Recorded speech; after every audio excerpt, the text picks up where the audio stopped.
Hello everybody, welcome back to football, welcome back to That's Football. The international break is over and we're back with Premier League watch-alongs on That's Football. You're very welcome. The 3 p.m.s today. Liverpool entertain Nottingham Forest is the big game, but we'll keep you updated on all the other ones. Obviously, Chelsea have just been to Burnley and won 2-0. I'm quite glad I ducked that one, actually. Hopefully, Liverpool Forest will be the better game. Obviously, we're doing Newcastle against City at 5:30 as well. So fasten in with us on That's Football and get involved. Very, very happy to have you.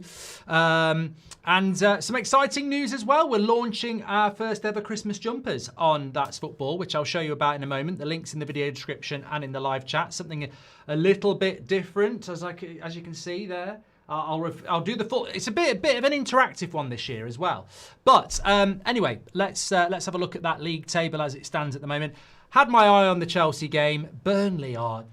I don't know what I was thinking about ever doing a watch along for Chelsea Burnley. With all due respect to Chelsea, this has got nothing to do with you. Burnley, yeah, absolutely crap.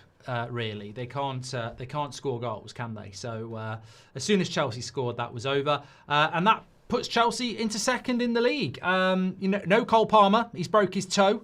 Don't know what he was doing. Maybe he dropped a melon on it or closed it in the fridge. I don't know, but he's out for a few more weeks with a broken toe. So there we go. He is out. But it was a bit of a boring game, but very good 3 points for Chelsea. I worry about United. I think we might be playing bloody snakes and ladders a little bit this weekend because we're going to slip down the snake, down the table, sorry. But we should climb the ladder when we beat Everton on Monday. So there's a few performances today that might go against us a little bit. I'm just looking at the league table. Bournemouth at home to West Ham, that would leapfrog them above us. Crystal Palace away to Wolves. If they win, they leapfrog above us as well. Fulham won't be going above us, but Sunderland already are. Tough game for Sunderland away to Fulham.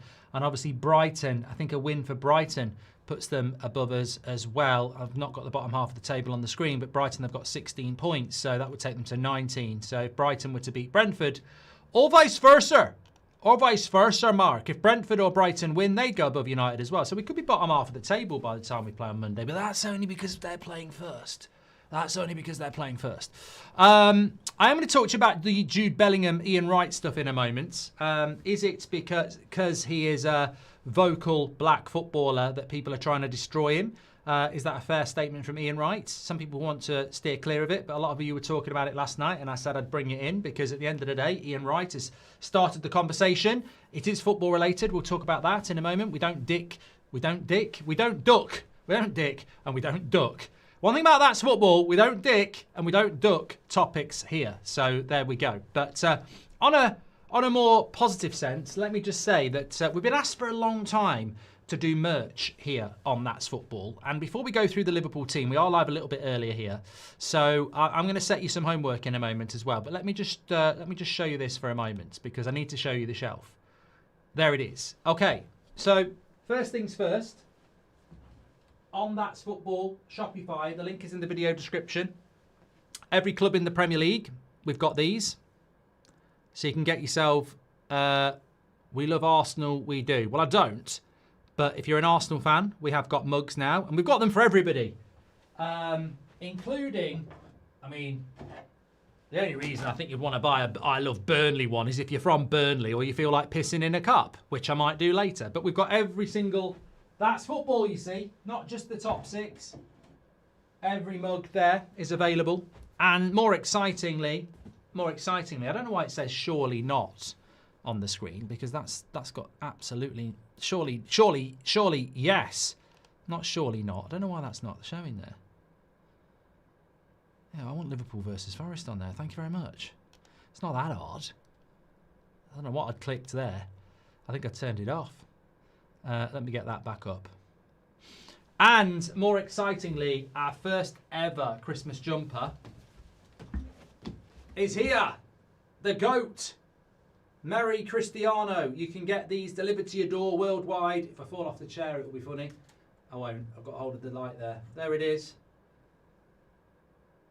Available now. But we've been quite clever with this one because not only have we got GOAT Merry Cristiano, but we also have, because you can decide You can decide. We don't discriminate here.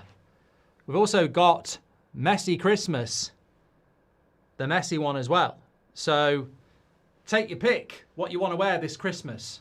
The Ronaldo or the Messi, available on That's Football. Links in the video description, or go through the live chat for those. Obviously, I've made my choice. I've made my choice. You can make yours. Interestingly, we can tell you in a couple of weeks the choice you lot made by however many go. But we do like both players here, and you can make your own choice. So there you go. Merch is here. Christmas, jumpers, go Messi or Ronaldo. And depending on... I bet we won't... I tell you what. That was a waste of a fiver. We're not going to sell many of them, are we? Let's be honest. We won't be selling... And it's made out of porcelain. It's not made out of plastic. Should have done that. But, yeah, I don't think we're selling many of them. Might be, I mean, we've got all of the clubs. I don't love Chelsea, by the way. I don't love any of these clubs. We haven't got a Man United one because that's off. They're all on the United Stand page. But there you go. Get yourself sorted for Christmas. Links in the live chat and in the video description. So let's have a look at, anyway, the featured game today is going to be Liverpool against Nottingham Forest. The team news is going around the screen for you. Remember, the last watch-along we did before the international break was Man City comprehensively beating Liverpool. Although, we mustn't forget, because nothing's been done about it again, VAR. PGMOL. They've done sweet FA about fucking up in that game. Yet again, simple tactic. Everyone gets mad. Oh, they'll forget about it. Nothing. No repercussions at all. Completely and utterly incompetent officiating. Completely and utterly swept under the carpet again. That's a dictatorship, people. And we're not going to be quiet about it. That's a dictatorship. That's what they do. No accountability. Nothing ever changes. Let the people moan and do nothing about it. And you know what? If we tolerate this, then our children will be next. But we do tolerate it, don't we? Because nobody does anything about it.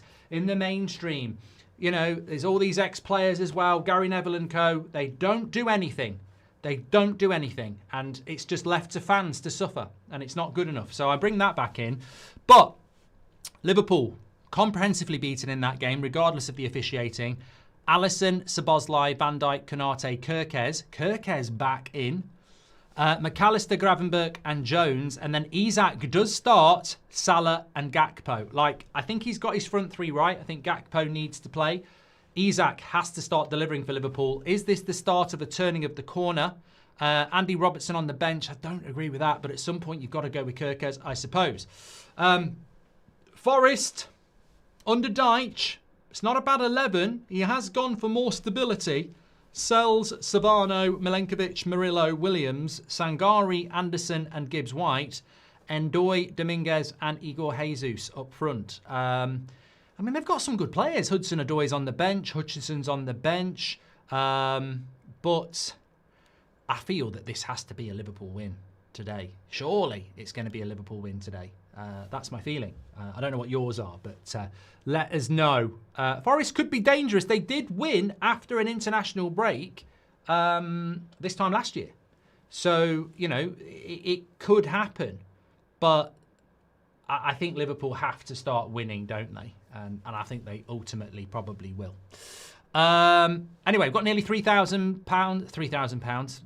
I'm thinking I'm on the charity stream again. That was nearly £40,000. Absolutely incredible work last Saturday. What a week. I mean, I can't believe it's a week since that charity stream. It feels like a month. Did really well. That does feel a lot longer ago, that charity stream, doesn't it? But I've been to New York in between. I don't know whether anybody knows about that, but yeah. Bayern are 2-0 down. 9. They're not 9-0 down. I'm saying no in German. I mean, that would be brilliant for the Bundesliga. But what's happened to Bayern if that happens? I don't know. Anyway, we'll look at that in a moment. I want to just talk to you about this. I was going to do a video about this, but I was in New York. Then I was going to do it yesterday, but we had the Robbie video, and then we were doing the Bundesliga last night. But this would have been a brilliant video in itself. So it's hard to do it in a watch along. You know, somebody might take a clip of it, and it might generate a bit of a conversation. But look, Jude Bellingham racism storm as Ian Wright launches passionate defence with X-rated speech. And he did use the N-word. He basically said this. He said that Bellingham is facing scrutiny from some sections of the media because he is an outspoken black man. He basically went on to say that I had something for GQ not long ago, and I said, as an Englishman, I am an Englishman, I can't hide from that. Even though when I was younger, people would say, you're not really English. Yeah, I am English. This is all Ian Wright. I don't think they're ready for a black superstar who can move like Jude Bellingham is moving. They can't touch him. He goes out there, he performs, he does what he does. He says, who else? It's too uppity for these people. I'll put it in football terms. They all loved Kante. He's a humble black man, gets on with what he's doing. Not saying that he's an Uncle Tom or anything like that, just how his personality is. But if you get a Pogba or a Bellingham and you get that kind of energy, that does not sit well with people. That kind of person, so someone like Jude, for some reason, frightens these people because of his capability and the inspiration he can give. And also goes on to say that basically it's because he's outspoken and black. And if you're that kind of player, then it frightens certain people. And the media are trying to destroy him, effectively. I mean, look, if Ian Wright wants to mention that in a public forum, then we as a public forum have a right to respond to that and have our opinion on it. It's funny because I agree and I disagree. Fundamentally, I don't think Jude Bellingham should be starting for England at the moment. And it's got nothing to do with him being black. I like Jude Bellingham. I think he's a fantastic player. I'm from the Midlands, and half of Birmingham are very, very proud of Jude Bellingham because that's where he started, and they've just had their new stadium. So I think Jude Bellingham's a fantastic player. Playing 30-something games when you're 16 in the Championship is incredible. Dortmund, Real Madrid, England, brilliant player.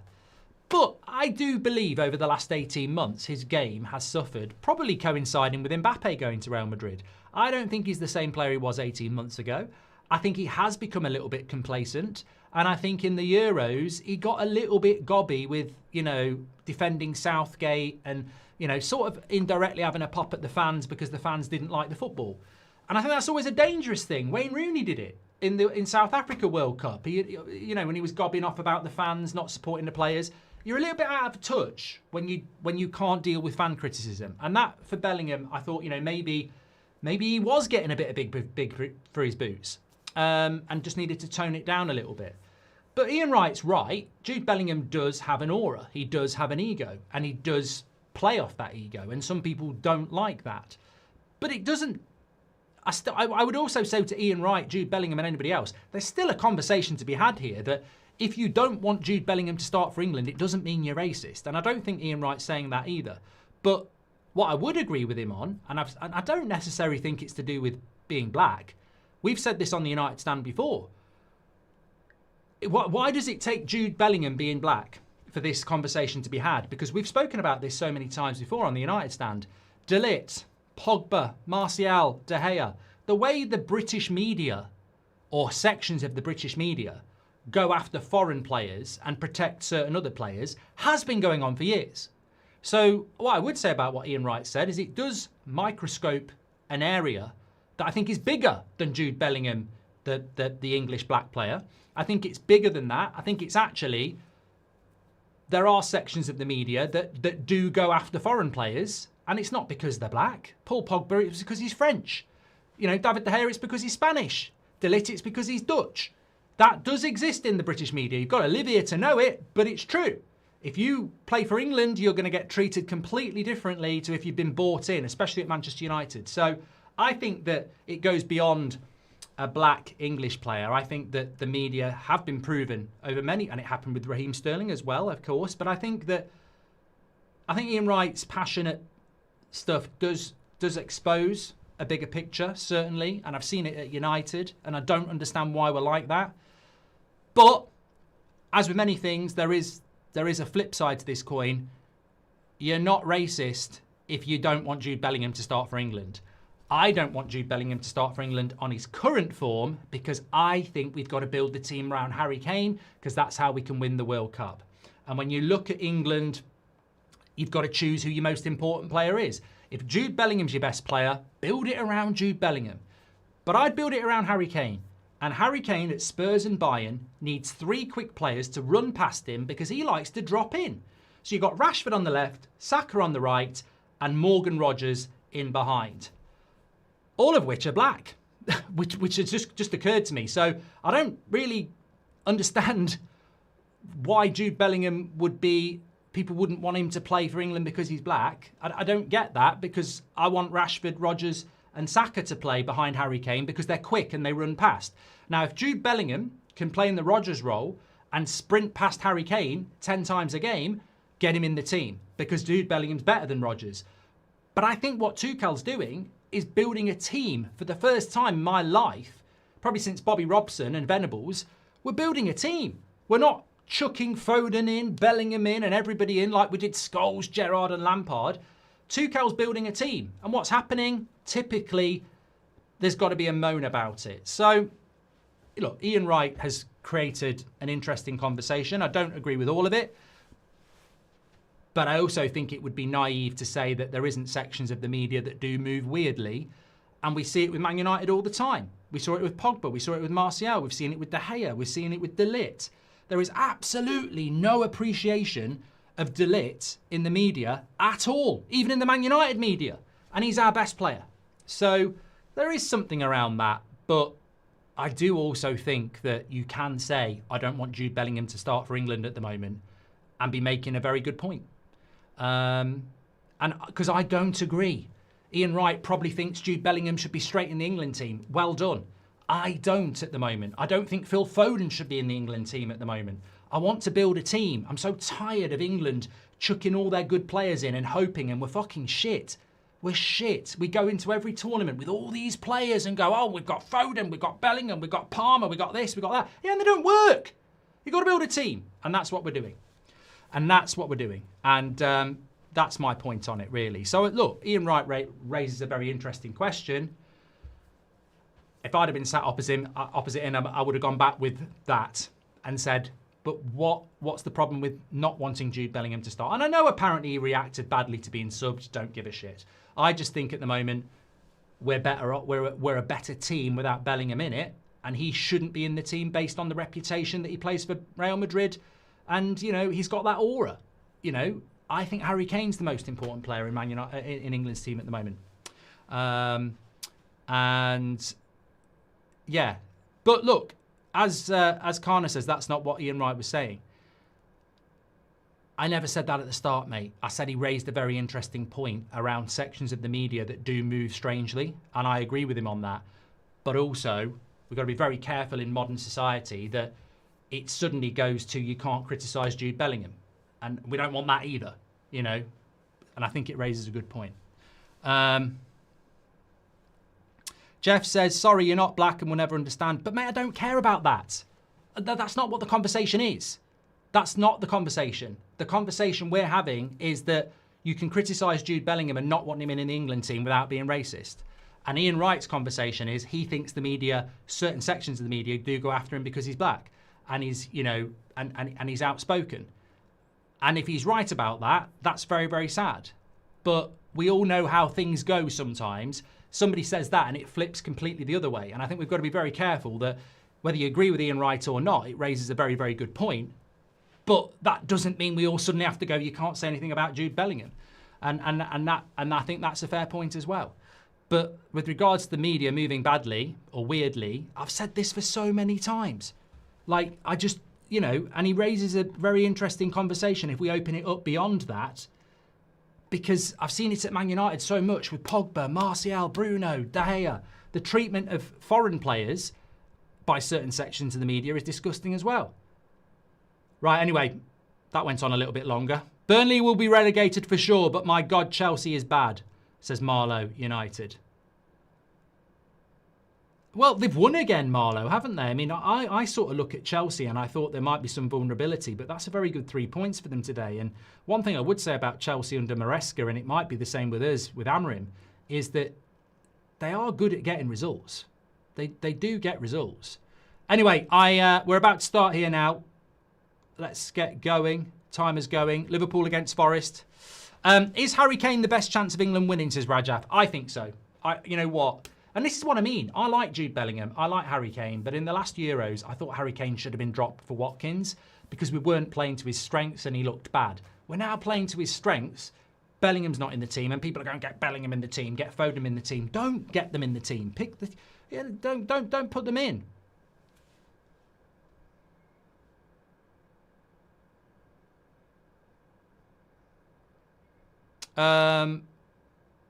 What about Foden's pass? Oh my God. Oh my God. Did you see that in the international break? What the fuck was that all about? Because I'm telling you now, if Jude Bellingham had made that pass, it probably just would have been a standard pass. But Phil Foden makes that pass, and it's the most analysed, simple pass I've ever bloody seen in my life. Unbelievable. Up the Aussies winning the first Ashes test in 2 days. Ah, mate, what's the point?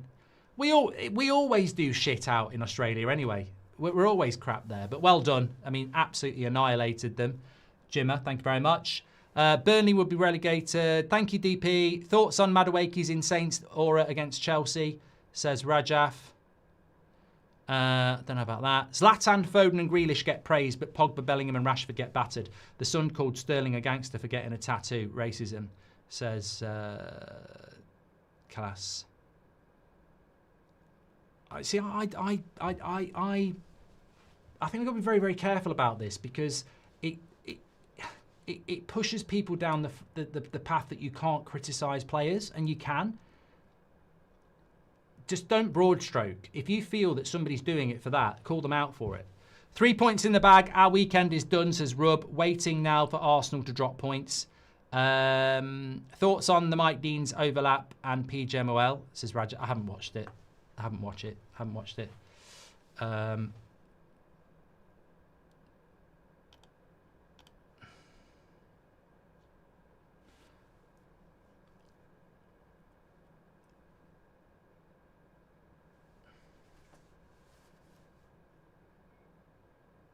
I got back from the States yesterday, Homer. Yeah, I'm just about over. I had a great sleep last night. Really did. Anyway, I need to get something up here because I want to keep up to date with all the scores today for you. And as we know, there are 1, 2, 3, 4, 5 Premier League games going on. Gibbs White's just won a free kick here. Another player who should be knocking on the England team as well. Coventry coming back from 2-1 down at half-time to beat West Brom 3-2. Another big win for them at the top of the Championship. This is a good free kick position for Forest. I think we'll see an improvement with Liverpool having Alisson back in goal now. Birmingham City have just scored in the 3rd minute. Southampton beat Charlton 5-1. Good start for their new manager. And Bristol City beat Swansea 3-0 as well. Dortmund have just scored against Stuttgart. That's a big game today. Is he going to shoot here, Murillo? I think he is. And it's not very good. Straight at the keeper. And then the follow-up shot over the bar. Leverkusen are already 3-0 up at Wolfsburg.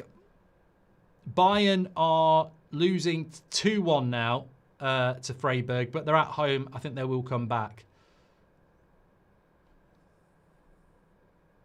Good start for them. We'll keep you up to date as all the goals go in. Anderson versus the Liverpool midfield is going to be a great watch, says Rajaf. Thoughts on Paramount getting the Champions League, says Sam. I just think we're going to have more subscriptions than matches in the UK soon. I think that's a very, very good point. Like, we've got so many. I think Amazon Prime are getting some back. You've got Sky, TNT, Paramount. And if you want to watch other football as well... There's just so many. Forest have started off very well here, you know. I'd be very, very encouraged by this in the sense of a good game. Champions League's been paramount in the US for years, but we're talking about the UK, Gunner. Could be a good game, this Forest Liverpool game.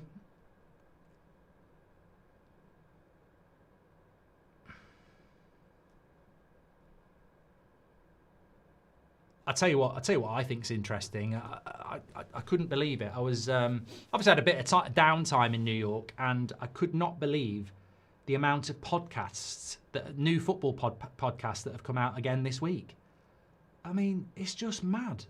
Who starts a podcast these days and goes, you know what? You know what I really think we're missing? You know where I really think there's a gap in the market? Another football podcast. We stopped doing ours because I just thought it was just a waste of fucking time. I can't believe it. I can't believe it. Like, you know.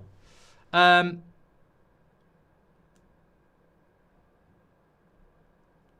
you go through the Liverpool starting lineup? It's literally on the screen for you there, so have a look at the screen. Szoboszlai, Van Dijk, Konate, Kerkez, Alisson, Curtis Jones, Gravenberch, McAllister, and then Gakpo, Isak, and Salah. And Liverpool have got a corner here. Do I miss the podcast? Will's doing great stuff with Blues now. I haven't heard from Niall in ages, but he went to work with Ellis Platten, who's just got married, who's just got engaged. Not to Niall. No, I think it was the right time to stop it, really. It was good while it lasted, but it was the right time to stop. Please do share the video, by the way. 6,000 of you watching this Saturday afternoon. We are going to be live for Newcastle against Man City as well. Must-win game for Newcastle, that, surely. But I fancy Man City, and I think they're going to be putting the pressure on Arsenal. We'll be live for that North London derby tomorrow. So it's a great weekend to start off with. Wirtz is injured, apparently. That's why he's not on the bench. Chiesa, Ekitike, Endo, Gomez, Rio, Enyonyi, Ramsey, Robertson, and Mamardashvili is the bench for Liverpool. So Wirtz out injured for them. No, I don't just read only Super Chats, Raim. I've read about 5 or 6 other ones at the moment. Do you think United will actually sign someone in January, says Leroy? I hope so. Liverpool on the attack here, but... Yeah, I mean, look, Liverpool lost to Forest after the international break last year. I think it was after the very first international break, wasn't it? The September one. So anything's possible, but they do need to win this game, Liverpool. Absolutely.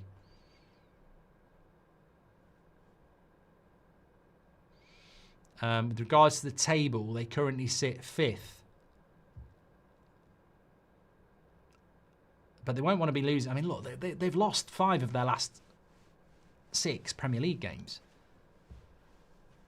Did you get rid of the Goldbridge Arms? No, it's in storage. The Goldbridge Arms still does exist. It nearly went to Ben Foster because he was looking at a new space, and I said, do you want it? And he was going to have it, but he never came back to me. What a save!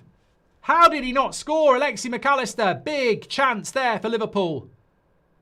We'll have to say that back. And again, Forest under a bit of pressure there. It goes for a corner. There's a big chance for Liverpool there. Alexi McAllister down that left-hand side. And Alisson. Lovely play down the left-hand side. I think it was Isak. No, he headed it. No, it was Gakpo. Gakpo with the cutback. Comes to Alexi McAllister. Hits it well. And it's defended well by Elliot Anderson. Headed it away with a headed save. But it's a corner to Liverpool, and it's headed away again. I tell you what, I mean, I'm excited because football's back, but what a start to this game. Fantastic. Both teams giving it a go. No other goals in the Prem at the moment, 10 minutes in. Don't you just love this time of year, though, the run-up to Christmas, the increase in games. Got some brilliant Champions League games coming up in the week with Barcelona-Chelsea and Arsenal-Bayern Munich. So, yeah, so much football and... yeah, I mean, look, we do the Bundesliga on a Friday night and we're loving doing it, but I've got to say, I'm not a big fan of it breaking up for the 19th of December until the 8th of January. We're so fortunate that we do have a festive period of Christmas. Obviously, only one game on Boxing Day this year, which is a joke, but lovely little bit of play by Jones into Szoboszlai. McAllister. Liverpool looking lively here. Be interesting if Kerkez can start to set. Well, Isak's the one that needs to settle the most, isn't he?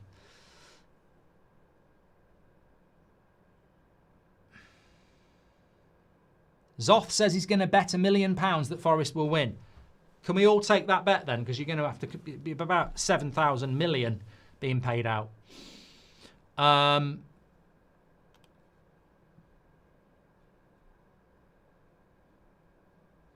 Swindon have just scored. Good old Swindon. Leverkusen 3-0 up in the first half at Wolfsburg is incredible. And Dortmund 1-0 up against Stuttgart. Chan, penalty.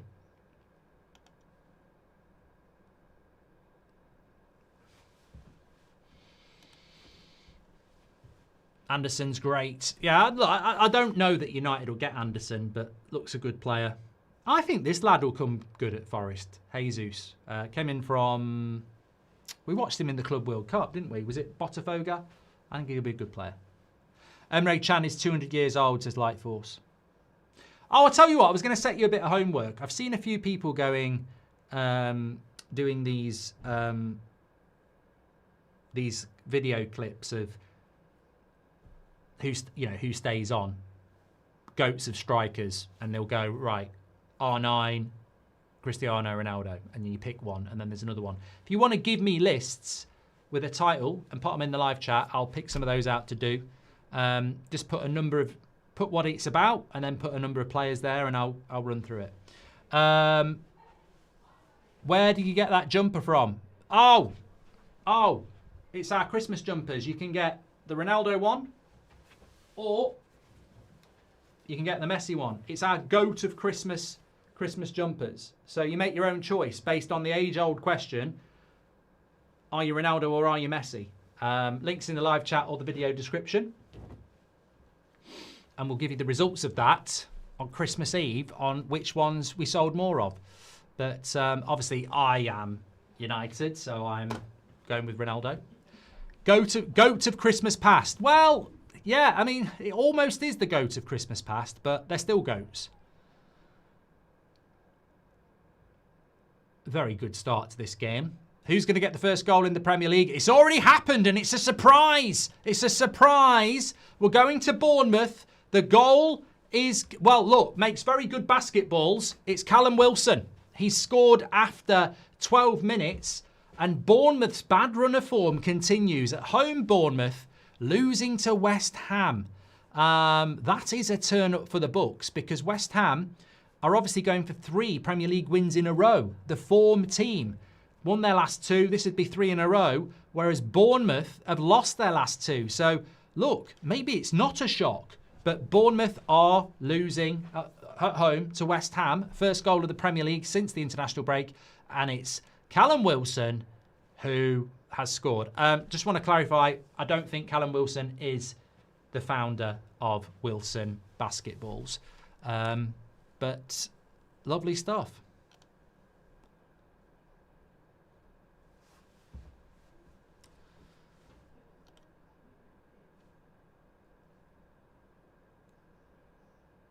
Did you forget in the... Oh, Chelsea goals. Yeah, I meant the 3 o'clocks. Good win for Chelsea today. It's Dave says, Chelsea scored 2, Mark. Are you regarded? Yeah, mate, you're the one who spelt that word wrong, so I think that's deflected back on you, Voldemort. Yeah. The magic has deflected back onto yourself.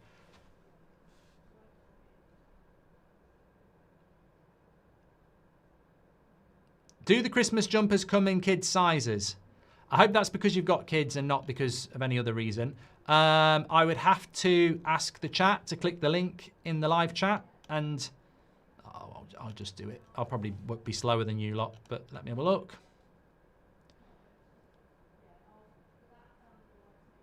Well, it comes in an extra small,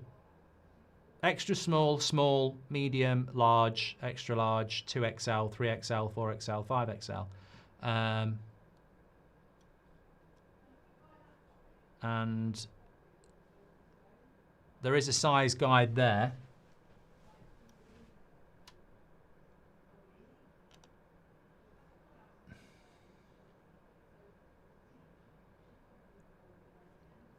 I mean, extra small's got to be pretty small.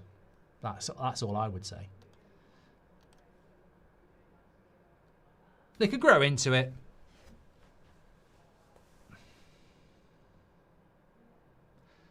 Looks like Bayern are going to be losing at half-time here. Home to Freiburg. I mean, if they could drop more points, that would be great. But I think Bayern's lineup is a bit...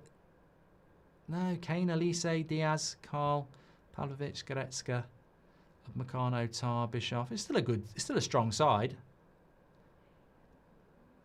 Kimmich is on the bench. But to be fair, Bayern were never going to keep up their amazing start to the season anyway, were they? I still think they'll come back and win that game. Jarek, welcome to the Members Club. Thanks for getting your badge in. This game's settled down a bit now, Forest and Liverpool. It's a good start, though.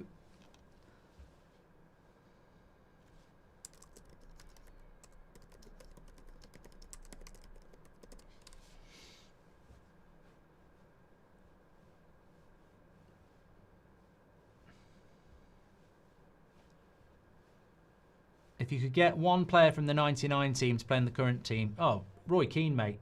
Oh, good chance for Kirkes on his weaker right foot. Again, bit similar to McAllister, but he didn't get hold of it.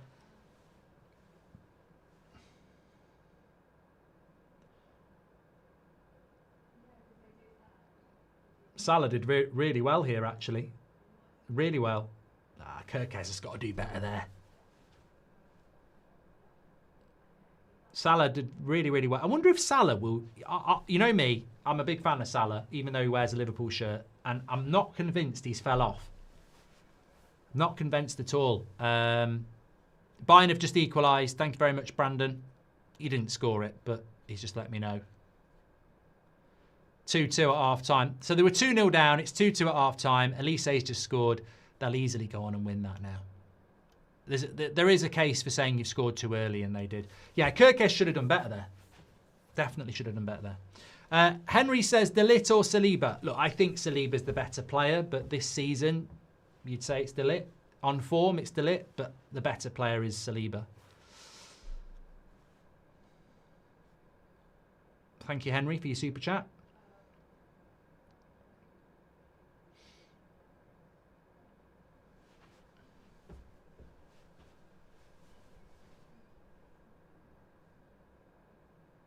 Sam says, what's your opinion on Slot since all the players are doing great at international level? I mean, I don't think that makes a massive amount of difference, because I do think that when you break it down, playing at international level is very different to playing in the Premier League for Liverpool. There's a lot of expectation, and there's been a lot of change there. So international football can be escapism as well, can't it?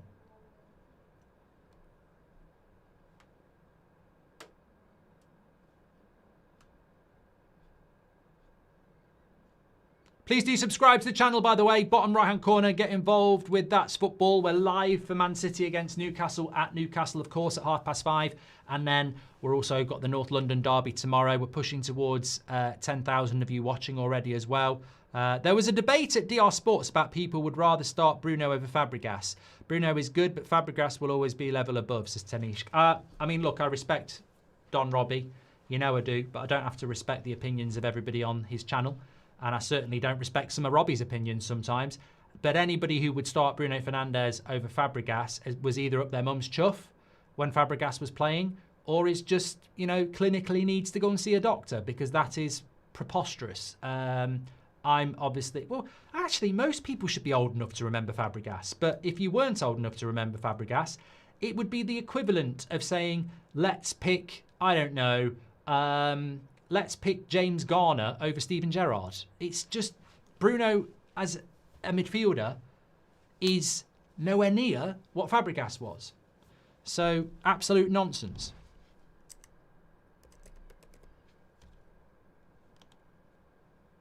Thank you, Tanishq. I like these sort of conversations. Here's Salah down the right-hand side. Cuts it back again. Oh, good defending. Good defending. You feel that a Liverpool goal might be coming here. Szoboszlai's having a good game down the right-hand side. Salah's looking lively.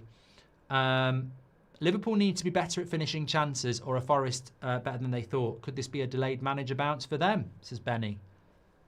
Interesting. Vilove says you're a Bruno-hating twat. I love the fact that it bothers you that much, mate. Two things for you personally. Two things. And also two things to answer it. One, Bruno's one of my favourite players at Man United, and I was going crazy for 8 months before we bought him. So you're inaccurate on that one. And two, we're talking about who you'd rather play in the midfield, Bruno Fernandes or Fabregas. I mean, honestly, I would rather put, I don't know, let me think. I would rather put, and I've got to be really careful here. Well, yeah, I'd rather play Sander Berg in the midfield than Bruno, because Bruno's a number 10. Now, if we're talking about if we're talking about Bruno Fernandes versus Gibbs White as a 10, Bruno Fernandes. But if we're talking about Fabregas or Bruno in the midfield, piece of piss, it's Bruno. So, figure it out, mate. International football has special magic, unlike club games. Well, I'll tell you what, Ray, go and take your wand and wait for the next one in March and leave us alone permanently, because I don't want any more international breaks.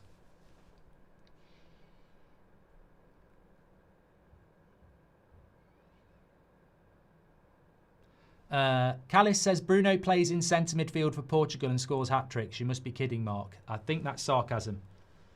The thing is, though, like, if you can't figure it out, maybe you need to go and watch the R Sports and listen to the shit that those people were talking on there, because, like, we're talking about Fabregas, one of the Premier League's best ever midfielders, against Bruno Fernandes, who is a number 10 playing out of position.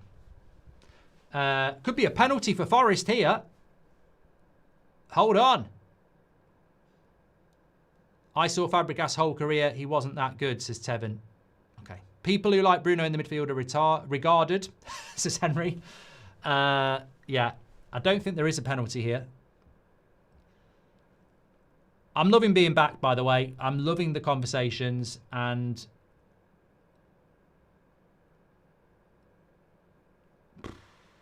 I don't know.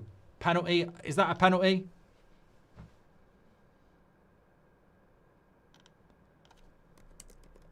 It's not been given.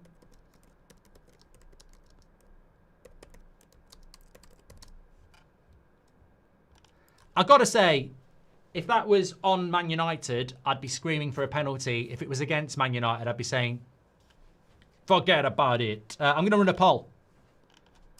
Was it a pen for Forest? I think if it gets given, you probably go, oh, that was a bit soft. But if it doesn't get given, you probably go, yeah, probably the right decision. Or if you like Muad, you just say, I hate Liverpool, so it has to be a penalty, in which case that's fine.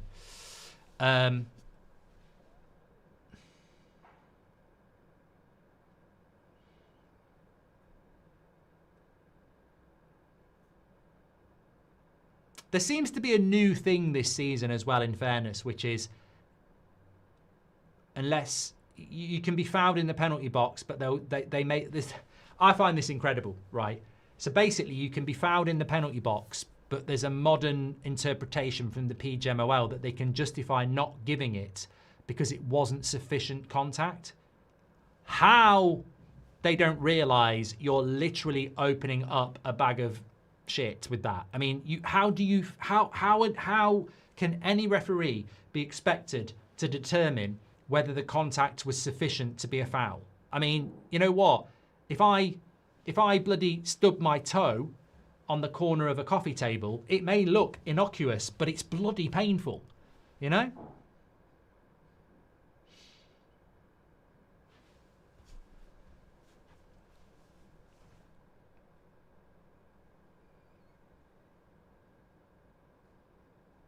Like Cole Palmer. Is it a tragedy Rodri has a Ballon d'Or but Kevin De Bruyne doesn't, says Rajaf? It's circumstance, isn't it? You know, there was probably some very worthy Ballon d'Or winners in the years that it was Messi or Ronaldo. But, you know, you're never going to win it against them. Corner here to Liverpool. I don't think Fabregas could have kept United as relevant like how Bruno is, but Fabregas is the better player, says Neil. Yeah, but Neil, it's not Fabregas or Bruno anyway. It's in the midfield. This is a good corner routine over the bar from Curtis Jones. Don't deep it, because you're making the idiots who think it's a relevant comment relevant. Bruno Fernandes or Fabregas in the midfield. If you're going Bruno Fernandes, you don't know football. If you're doing who's the better player, Bruno Fernandes or Fabregas, That's a different conversation because you're comparing the best of both. But if it's in the midfield, it has to be Fabregas because Bruno is not a midfielder. If that's Casemiro, that's a straight red. Cheating Liverpool, says Neil. Thank you very much. Talking of goats of the game, I've dropped it in the video description and it's in the live chat. We've just released our first ever set of That's Football Christmas jumpers and we've gone with the goat of Christmas past. I'm obviously wearing my Ronaldo one. We also have a Messi one. And one says Merry Cristiano and the other one says Messi Christmas. So you can make your choice. Link in the video description or live chat. Get yours ordered. We do deliver worldwide. Next, folks, will say Bruno's better than Maradona. The thing is, Rub, there will be people out there that try and justify it. It's a strange world.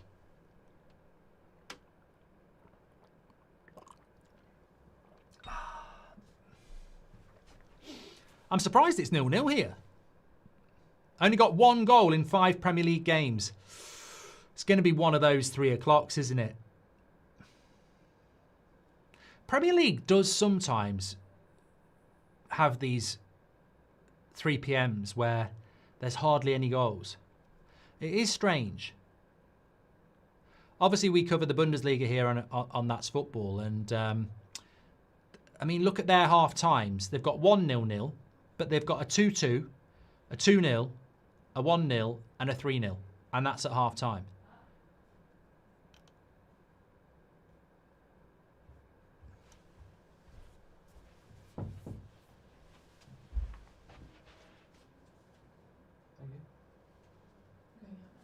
Where?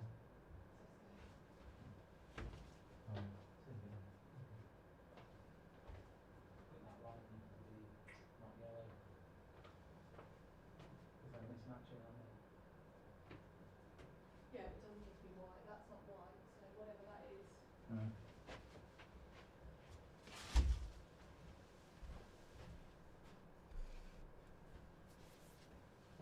Just getting a cup of tea from the missus and she was just stunned by the beauty of not just me, but the jumper as well. She was like, where can I get that from? So, and she doesn't even like football. Could Chelsea be challenging Arsenal at the top of the table, says Fraser? I'll tell you what, honest answer, that's all you're going to get here. I would be stunned if Chelsea were in a title race. I think they're doing really well, picking up points. Absolutely. But I don't see them as a title-winning side. I still think they're very much a work in progress, a team full of prospects. And it's a very good result for them, but I think for Chelsea, look, dare to dream, I suppose.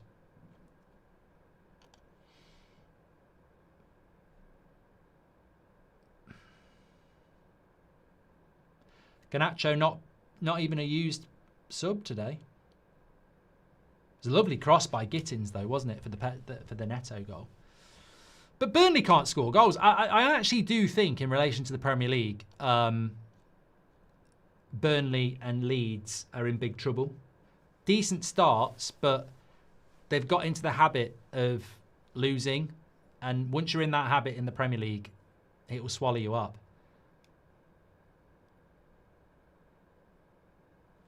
That's an interesting 3 o'clocker, Fulham, Sunderland. Fulham really do need to start picking up some points. And Brentford have scored at Brighton. What's going on in the Premier League? The only 2 goals we've got in the 3 o'clock games, and it's against the grain, because normally after an international break, you'd say it's an advantage to be at home. But here's Gakpo. Good block.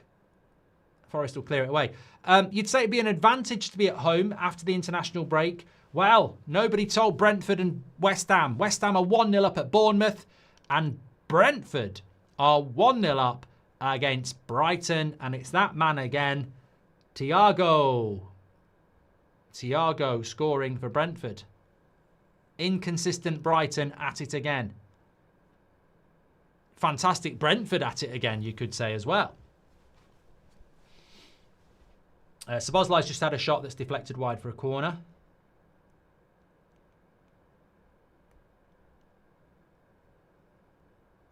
Day for the away team so far, says Luke. 07 says Liverpool are not going to win the league. Well, I don't think there's a Liverpool fan out there that thinks they will. What they've got to do is to start finding some form at the moment. Sam says the UK weather's been grim lately. How are you finding it? I mean, look, I missed all of last week because I was in New York. Had some good weather in New York, but it wasn't as cold as it's been in the UK. Came back from New York and it basically was cold yesterday and it's been raining today. And it was raining before I left. So everywhere you go, take the weather with you. And it's been raining, hasn't it? Which I don't like rain.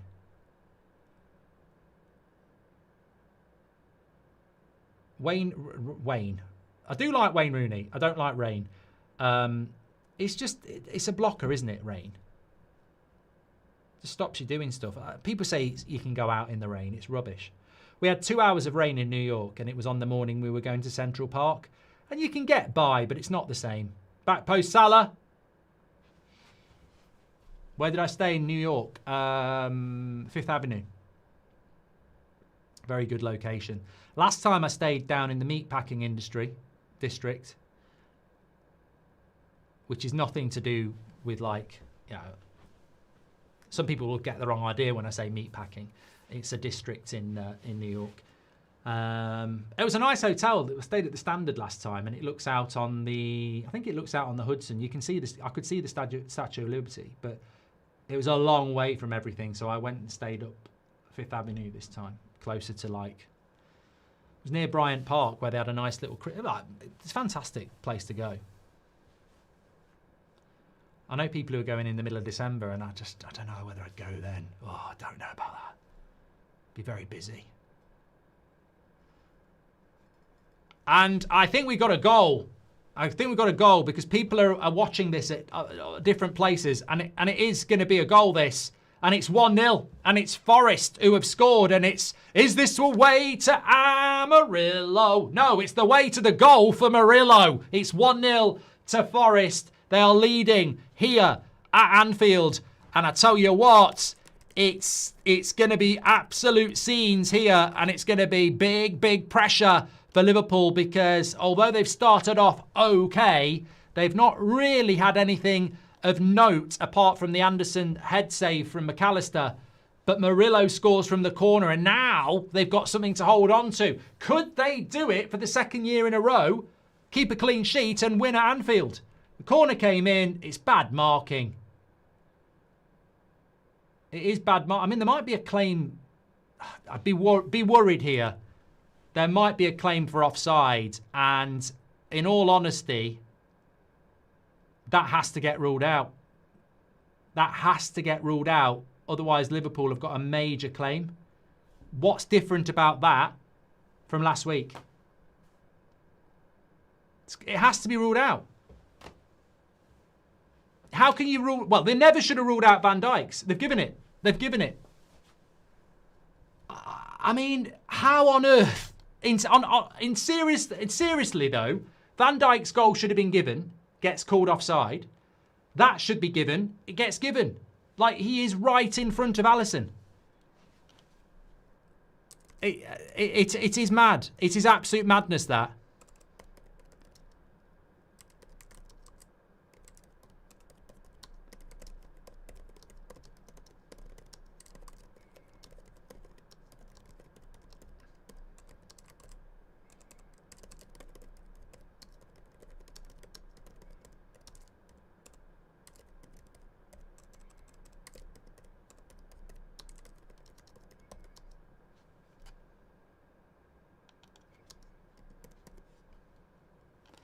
I don't see any different between those two goals at all. I mean, look, Van Dijk's goal should have been given and Murillo's goal should have been given. So they've got it right with Murillo, but it just proves how wrong they were with Van Dijk. But, you know, it would have been a travesty to not give the Forest goal, but it just make a joke of it. And we've got another goal coming in. It's at Bournemouth. Surely they've got back into the game. Shockingly 1-0 down to West Ham. Well, I tell you what, if you were shocked about that, he's done it again. Maybe he is the guy who made the basketballs because he's bounced another one in. It's 2-0. And it's 2-0 here at Anfield. Igor Jesus. What's going on here? What's going on here at Anfield? Let's go live. Gabby, let's go live to Anfield, Gabby. What's going on? Well, it's 2-0 at West Ham. West Ham are 2-0 up at Bournemouth, but we think Liverpool might be 2-0 down. They're trying to say there's a handball. They haven't changed the score. There's drama. There's absolute drama. The ball goes into the box. Doesn't look like a handball to me. It's a good finish by Jesus. That's not a handball. That's a goal. That is a goal. That's a goal. They'll give that. There's no handball there. VAR is going to take a look. There's no handball there. Unless we're getting a bad angle.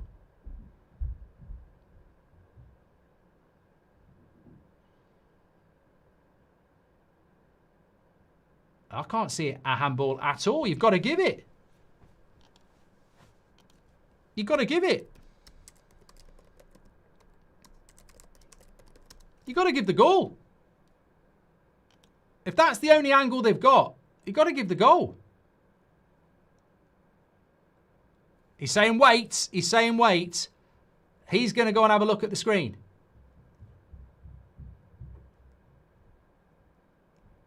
Have they disallowed it? They disallowed it?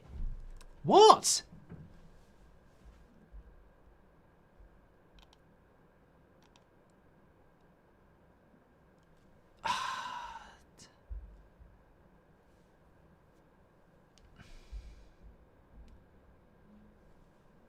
Right, I've got to run a poll on this because I've got Liverpool fans saying how they ruled that out.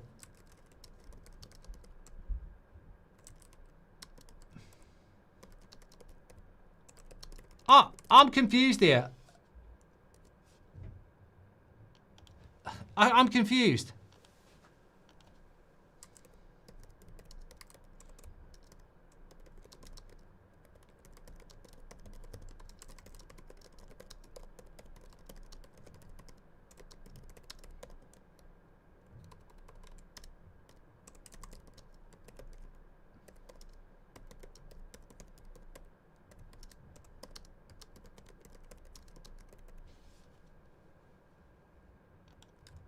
Well, I'm confused here because surely you've got to go with trying to promote goals. Yeah? Surely you've got to be going, we're here to have goals. I can't see the handball there. Now, I'm not saying it's not a handball. What I'm saying is I can't see the handball. So why would you... Does the referee on the pitch say it's a handball? Fuck off! You can't see. So if VAR have gone, we can't clearly and obviously rule it as a goal. Fucking give it as a goal. You can't trust the bloody guy on the pitch who's got no fucking idea. I thought it was his chest. I'm looking at that and I'm going, I can't see a handball. So VAR should go, we're going to get fucked here. I just can't see a handball in it at all. I think it's incredible. But I think what's happened, and correct me if I'm wrong, I think on the pitch, he's given a handball. So I think VAR have looked at it and gone, we can't clearly and obviously say it's not a handball, so we'll have to go with the on-field decision. The on-field decision of an idiot who can't tell. Worst decision all year, says Anders. But the thing is, even if it hits his arm, it's there. It's definitely, it's meant to be, a handball's below your sleeve, isn't it? You can't see it. I can't see it touching any part of his hand at all. I really can't.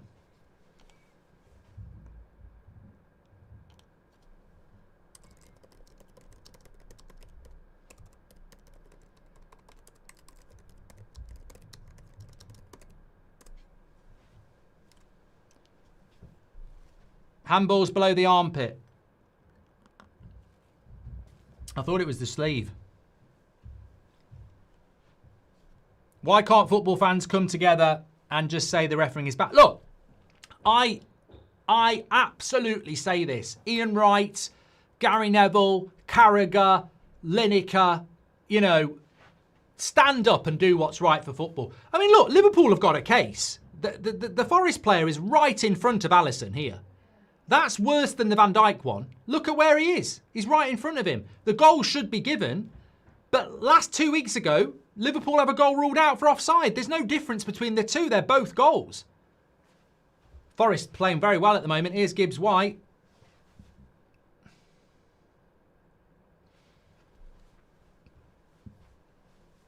Rajaf says Howard, Webb and PJ Moel think the chest, shoulder is hand. Belabor with a reckless challenge in the box to give Brentford the penalty. Surely he can't still be first choice, says not prepared.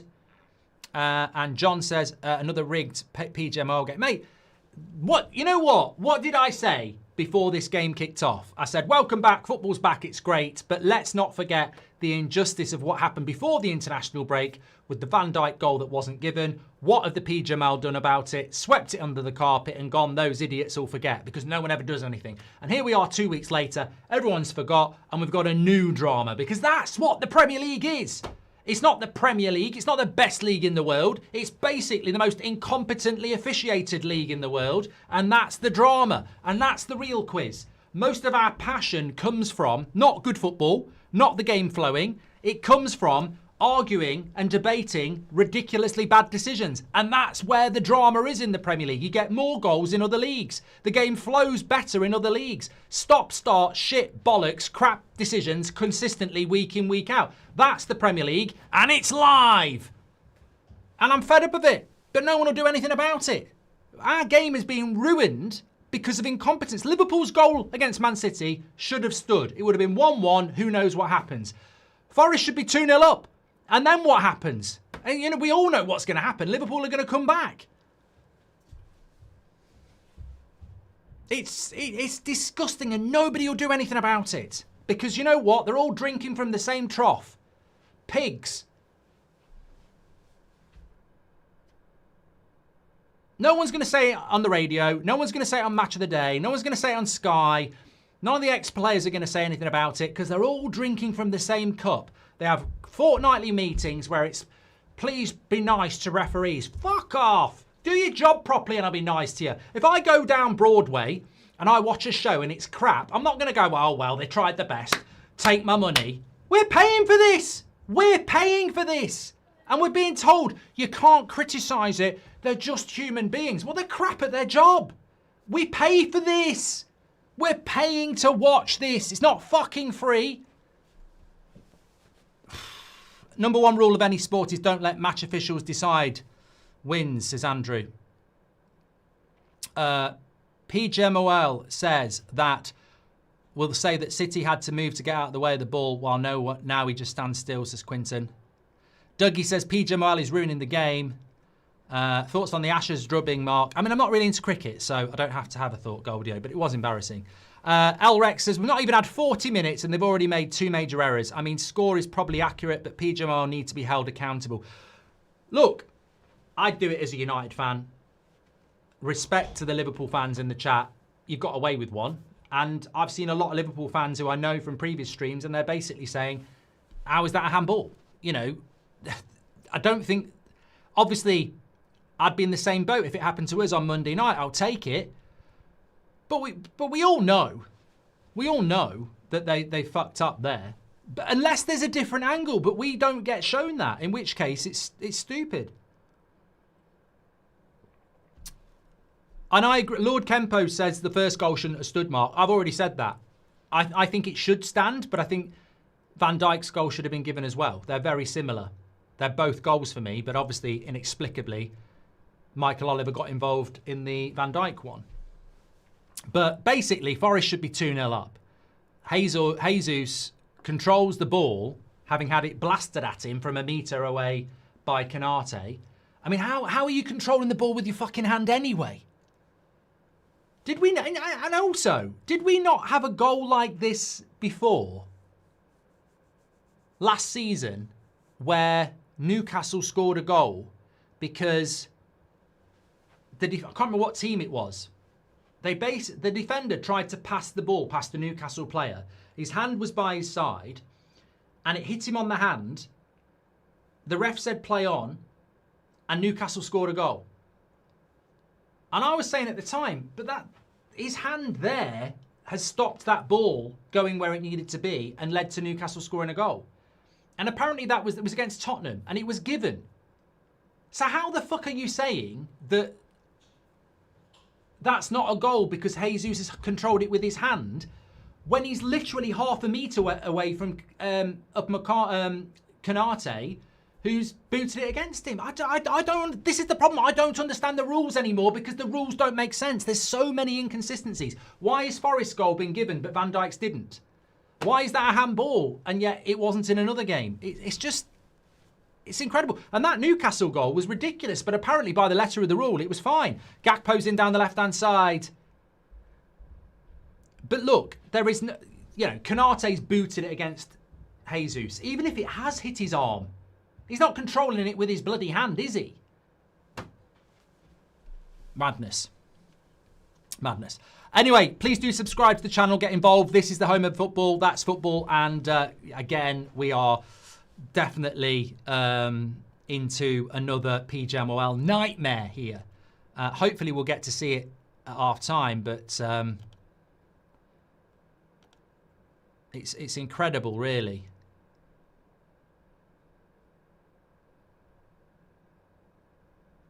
Yeah, well, look, Jack Parker says this. The on-field decision was handball, and therefore it's inconclusive evidence to suggest clear and obvious error. This is exactly what I said, Jack. This is exactly what I said. So a human on the pitch where he hasn't got the right angle thinks a player controls it with his hand. VAR look at it and say, well, we can't say he controlled it with his hand or not. So let's go with the idiot on the pitch. How is that right, right? The guy on the field, obviously, if cameras slow-mo can't see it's a handball, how do you stick with the guy on the field? Because it's inconclusive. I mean, it's just mad.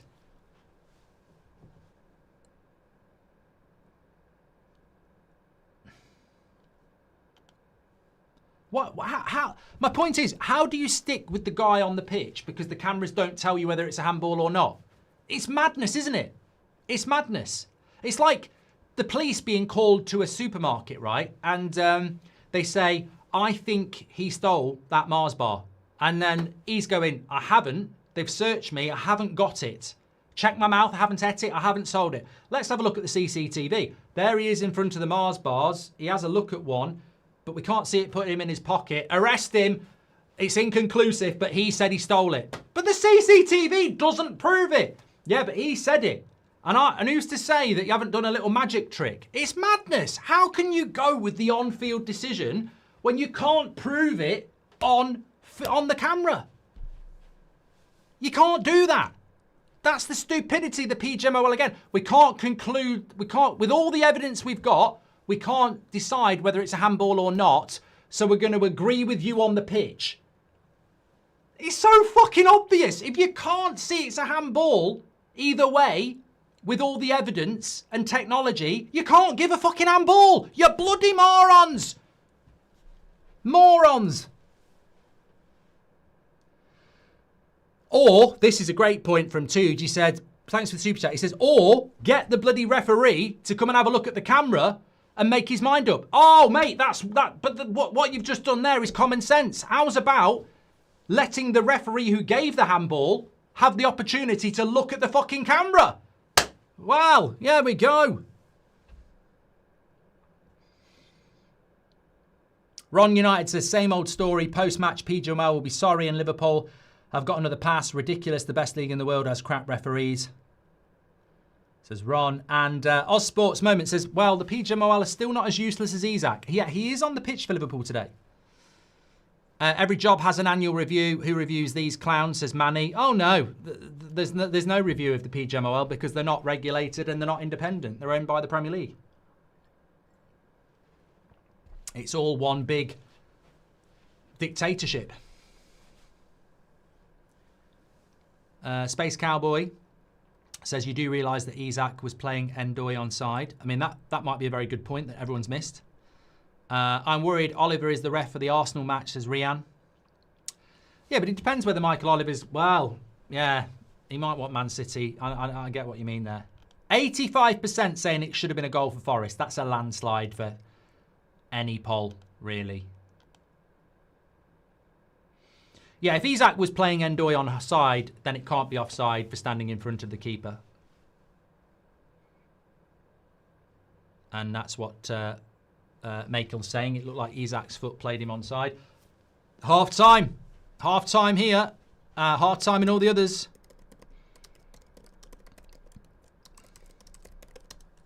Get your comments in. Hopefully we'll get some sort of clarity coming through. But I'm glad I chose the 3 o'clock games, by the way. I was doing Chelsea-Burnley. I'm very much grateful for those people who said, don't do that, do this. In the other Premier League games at the moment, we have got 2 0-0s, Wolves against Palace and Fulham against Sunderland. Bournemouth are losing 2-0 at home to West Ham, which is just incredible from Nuno. He's going for 3 wins in a row. And Brentford are beating Brighton 1-0. Apparently, Belabor gave the penalty up. Apparently, Brentford scored a penalty. I don't know whether they did score a penalty. I think it was a penalty, yeah. No, it wasn't Belabor. Oh, no, maybe it was Belabor who did it. But also, yeah, 1-0 here, of course. And the big story, unfortunately, yet again, is the PGMOL. I think there's a bigger story in a footballing sense, and we must try and push that until we see if we get a replay or anything like that. There is a bigger story here as well, and that is that Liverpool are losing and probably should be losing 2-0. And the fact is, okay, I think when we look at the stats, and the stats will obviously show a story on your screen about how Liverpool have had 72% possession and they've had 10 shots to 4, 3 on target to 2. That may lead you to believe it's a bit of a smash and grab. But in fairness, that's part of the problem for Liverpool. Because whether Forest deserve to be winning or not, they are.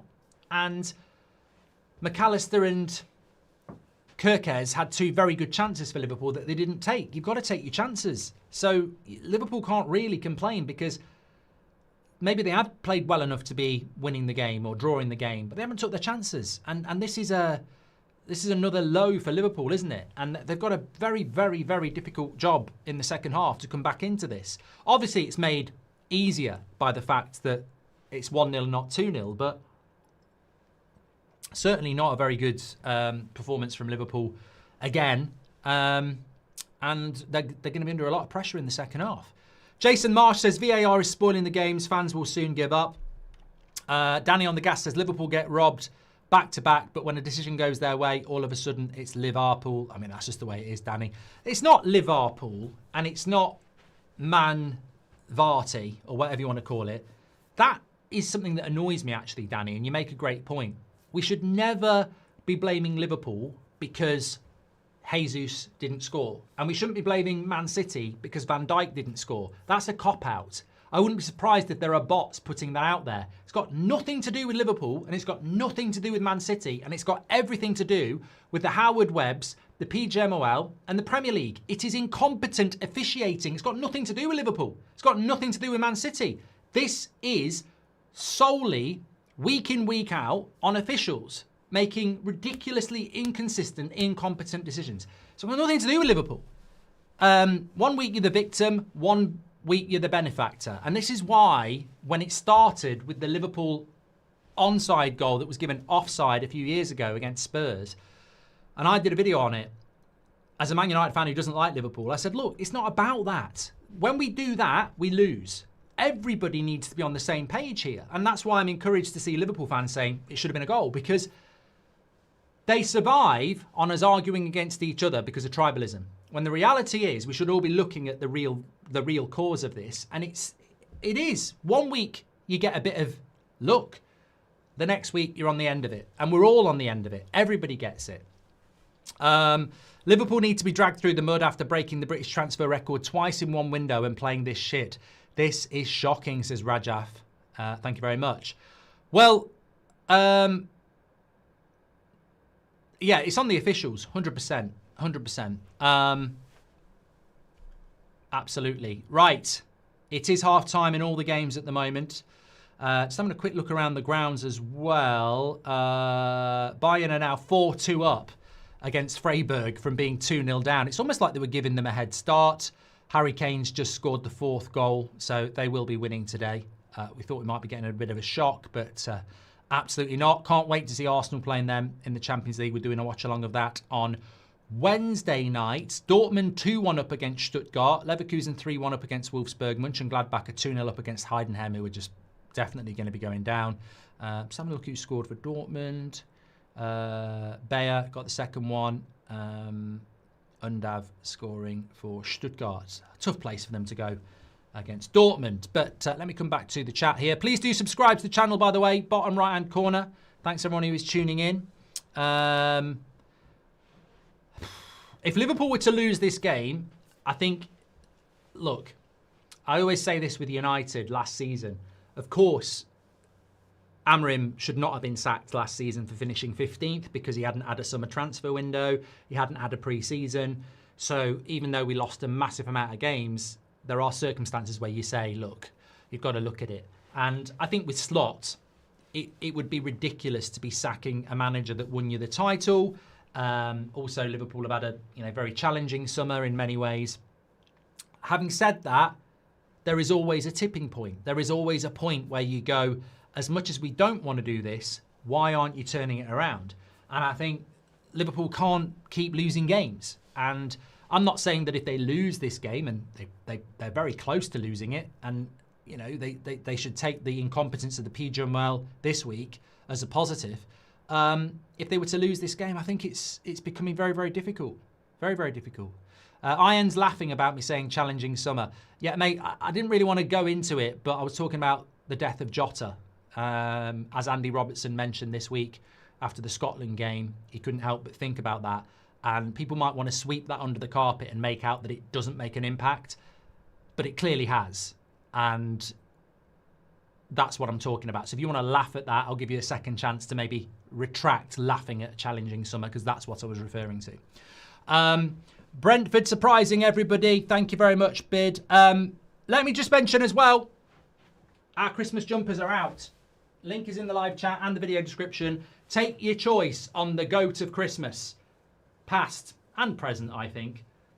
We've got the Argentinian and we've got the Portuguese. Of course, I've made my choice. You can make yours. Link in the live chat and in the video description. We do ship them worldwide. And also, every Premier League club, we've got one of these available. Not just Arsenal, but every club. I've even got a Burnley one. So if you want a mug for Christmas or you want to gift them out as well, always a nice little stocking filler as well. Don't get it as a main present. I mean, you could get it as a joke. You could get your Sunderland mate in the Secret Santa. You could get him one of those and then just go, ha, ha, ha, and everyone would go, that's great banter. So we've got every Premier League club there. Not doing Championship. Why have you got that as a United fan? It's called That's Football, mate. I just picked up a random mug. I'll tell you what. Look. Oh, it must mean I support Burnley. I must support Burnley. The intelligence of some people is on the fucking floor. I thought society was meant to get better the older it got, not thicker. Anyway, I still haven't seen a replay of this non-handball, so I can't comment on it anymore. But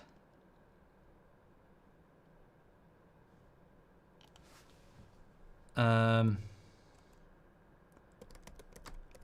wonder if what's the name of that account that tweets about? I just can't. I'm looking at images of it, and there's just no way. There's just it is absolutely shocking. Absolutely shocking. And the question has to be, how can you give a handball when you can't see a handball? And yet again, we have exposed the comic clown central of the PGMOL that their own rules aren't fit for purpose. A referee who can't see what's happened gives a handball, and then the VAR evidence looks at it, can't see a handball, but says we'll go with the decision on the pitch. The logic of that is incredible. So the referee on the pitch guesses, you use the technology, you can't see a handball, and you go with the guy on the pitch. Mad. Oil Cruiser says the score's right. Both VAR calls embarrassing. Haven't got a Forest mug. I refuse to take that, too. And I didn't get one of those. I've only got 6.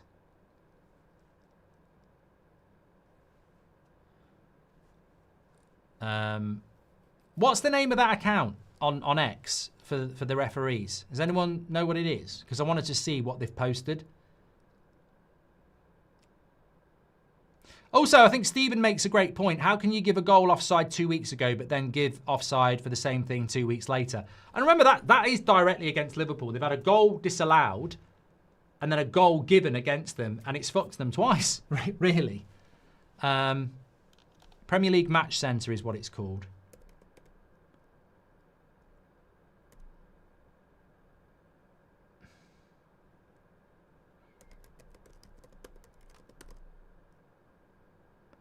What's the actual account called? Because I'm searching on that.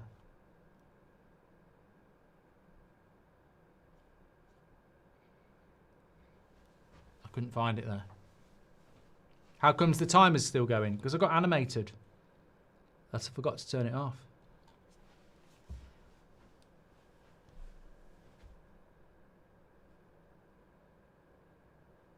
VAR determined it hit his arm, therefore no goal. No, they didn't. PL Match Centre. Okay, let's see what they've said. The Premier League Match Centre about Liverpool's goal. Okay, they have said the referee's call of no goal was checked and confirmed by VAR, with it deemed that Jesus accidentally handled the ball before scoring.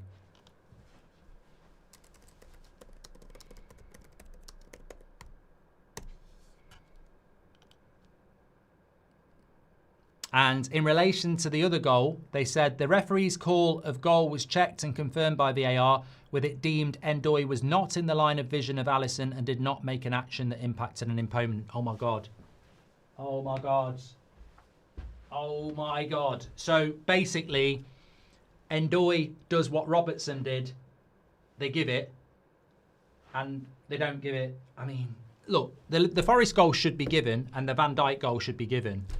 But you'd be chewing on your bloody arse, wouldn't you, if you're a Liverpool fan? I mean, I don't know how you do that, actually. But the reality is, I mean, it's clown central, isn't it? What is the Premier League descending into? It's sad. It's absolutely sad what's happened to the Premier League. We should be talking about goals and good football.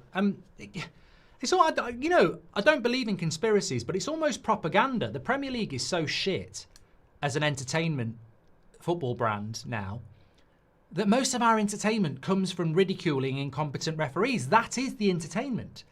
Because the games are so stop-start that we don't actually get to see any good football anymore. So we spend most of our time talking about shit officials. If we had good officials, maybe we could focus on good football. Score is both right, says Oil Cruiser. I've done that one as well. Thanks very much for your super chats. 12,000 of you watching, absolute legends. Please do subscribe to the channel. Second half's about to kick off. We are doing Newcastle against Man City at 5:30 as well.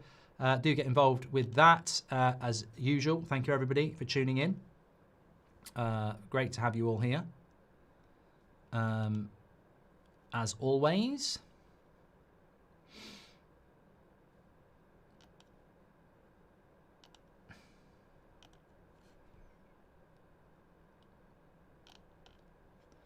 I'm going to quick look here. Interesting. Okay. Wasn't Robertson a whole lot closer and he ducked out of the way? No. We're not going back there. Why would you come on here and try and defend the referees? Like, that was a goal for Liverpool against Man City. Donnarumma was already diving at full stretch and was never going to save it. It should have been given. I believe the Murillo goal should have been given, but if you were being consistent, you wouldn't give it because it's, again, a player stood in front of a goalkeeper. But yeah, it's madness. Players are coming back out. I actually haven't seen any evidence of this handball on a replay at half time. All we saw was what happened at the time. So I've not seen any footage of it to conclusively say that it was a handball, but I can't see it. I can't see where the handball is. I'm looking on X and it just seems to hit him on the chest. I just can't see the trajectory of the ball hitting him anywhere near the arm. It looks like Konate just kicks the ball into his chest. Now, there might be a different angle, but show us the different angle.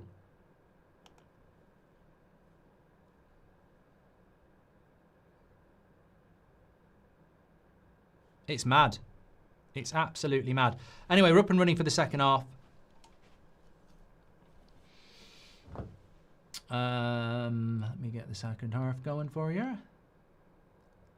I'll work on that in a minute. Yeah, it looks like Konate hits the ball and it goes straight up into his chest. The arms are like that, but you can't see. You certainly can't see it hitting any of his bare arms. So, but it just unless there's a different angle, I don't know.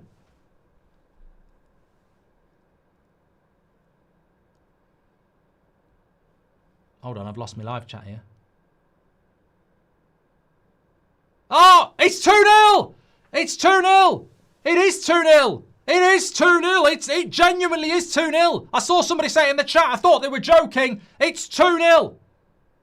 Van Dijk can't believe it. He's saying, calm down, calm down. Somebody getting one of them perms. But don't calm down, Liverpool. This is a panic. Somebody call somebody. This is a panic for Liverpool.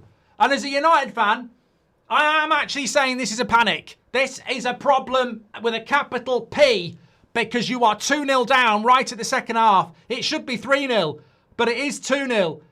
And I don't think they're going to find a way to rule this out because it's a cut-back pass. I don't even know who scored the goal. Williams with the cutback, formerly of Liverpool. It's 2-0. Lovely finish as well. Alisson ain't saving that. 2-0 now. Well, 2-0 again.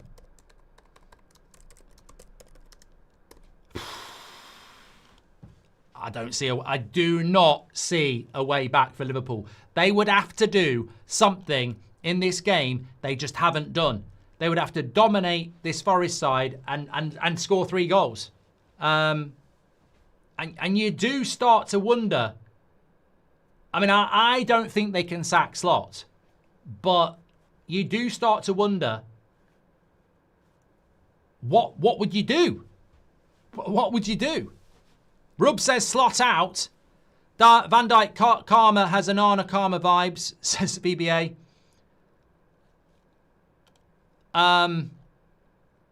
Wow. I mean, look. We're in for a great second half here. Savano scored the goal. And look, if Liverpool can't react to this here, it's Christmas come early. Well, look, Forest haven't conceded a goal at Anfield in their last 2 games. And they could be going for their second win. They'll be singing, "Can we play you every week?"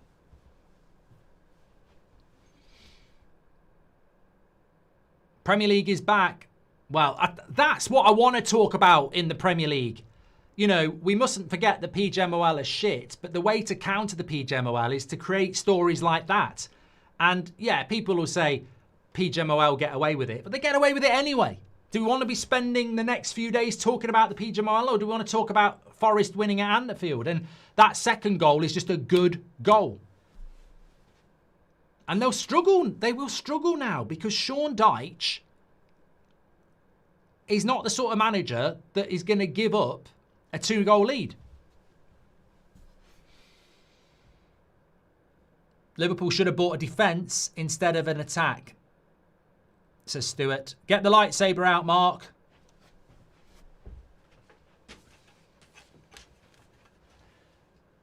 Luke Skywalker with his blue lightsaber, or it could be Obi-Wan.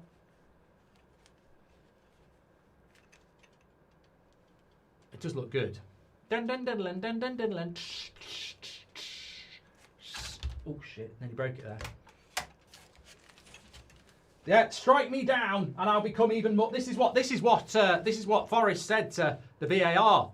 Strike me down, and I'll become more powerful than you can imagine. Rule a goal out, and I'll become more powerful than you can imagine. If anything, keep ruling them out, because it makes me even better. The force is with us. The force is strong. Incredible, though. They should be 3-0 up. Media need to use this game to rip Pool apart. 400 million, says Raj. I mean, look, I wasn't going to do a match reaction because it's a quick turnaround for the Man City game. But trust me, I'll be late on the Man City game to do a match reaction to this if Forest win, because it will be incredible. Goldie 1, Kenobi. Someone just said Goldbridge is packing. If it was that big, I'd be passing out every time I got a stiffy.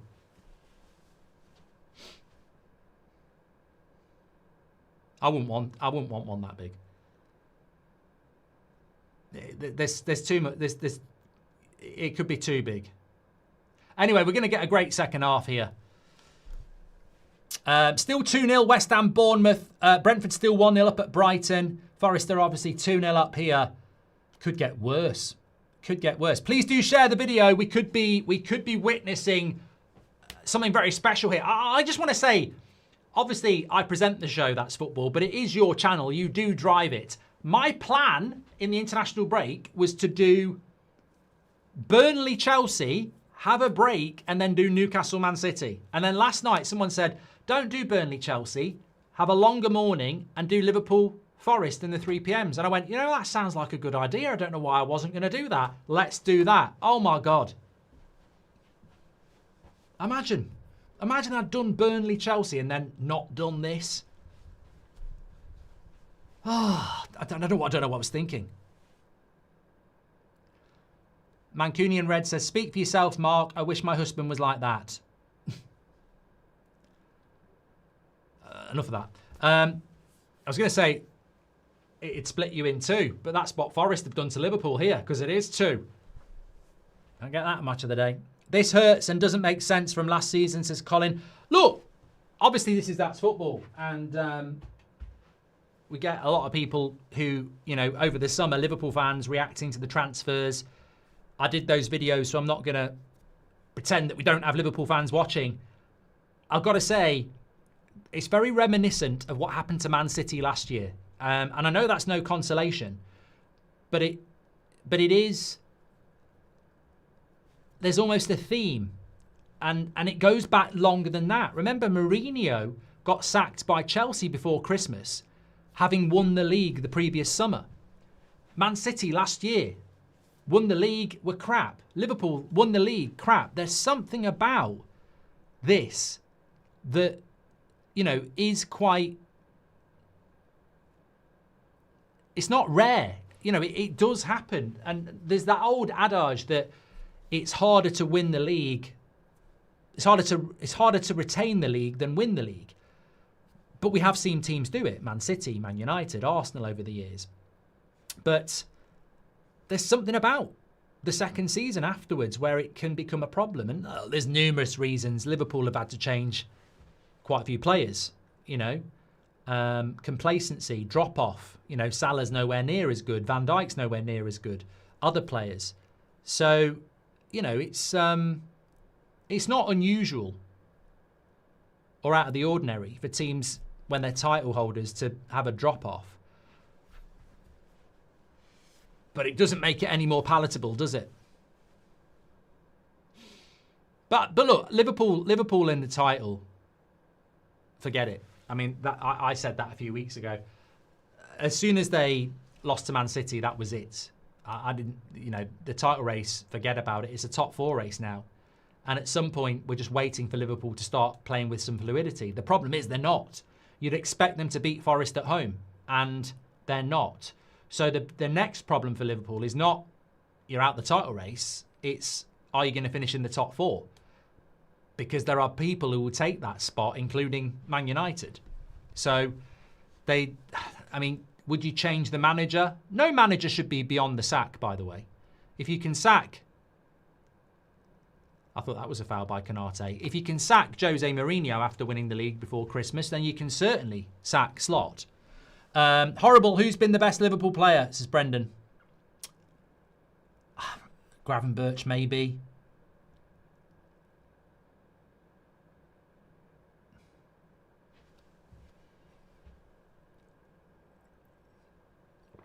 Ekatike's coming on for Konate, so he's going to go 2 up front.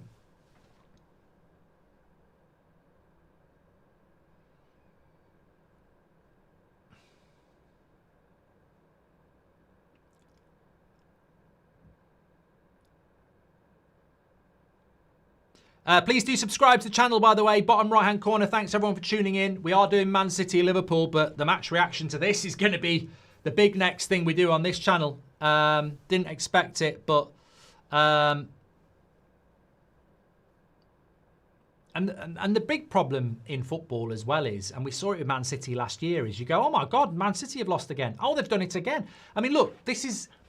I'm not offering an olive branch for Liverpool, but last year, the first week of December, I remember I went to Centre Parks, and I was in the sports bar on the Saturday lunchtime, watching Villa Man City, and Villa beat Man City, and then I went and did that video in the forest where I was going Feliz Navidad. So look, Man City had this going on all the way up until Christmas themselves, and then in the second half of the season they sorted themselves out. So Liverpool can turn it around, but that's the question. We're not talking about the title. We're talking about, can Liverpool turn it around before, and when are they going to do it? Because top 4, not finishing in the top 4, that would hurt them a lot.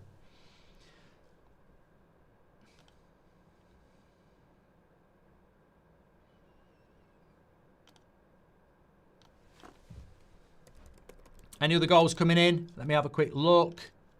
This is, you know, at half time, I'm pulling my hair out with the VAR, and it still is crap.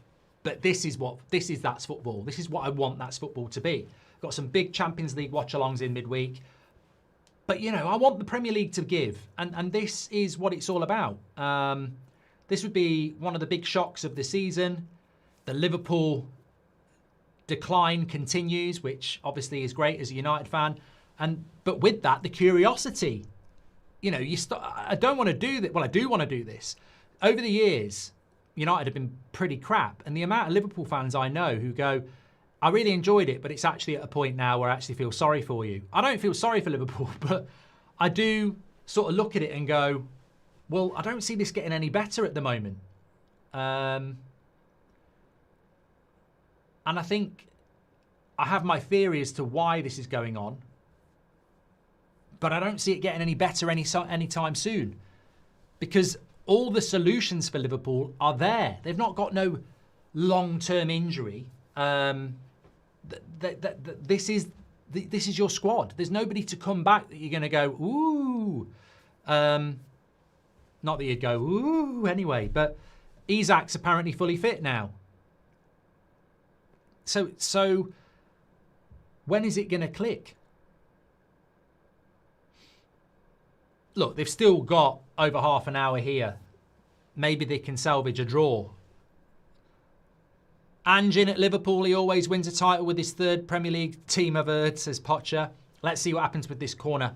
I'm hesitant to say Liverpool signings have been flops, but it's not looking great. Do you think we're seeing is more of a chemistry issue, says K. Dirk. Look, you know what? Look, there are multiple things to say about Liverpool. However, I do think that what we're basically getting is what could have happened last summer with Liverpool. Like, at some point, they had to dismantle the Klopp team and start building a slot team. In the first summer, he worked with the Klopp team, and he did fantastically well. It's very difficult to take on a team from a great manager and get them to do better than the previous season. So he did very well in his first season, but it was predominantly Klopp's team. Now he's building his own team, and it's not working. I think we've got a goal for Palace. We have. Wolves need the points, but they're not going to get them if it stays like this, because it's Munoz for Palace, who's made it 1-0 in the 63rd minute. Wolves just can't get any... Have Wolves got a manager now? Did I miss that? VAR are looking at it, apparently.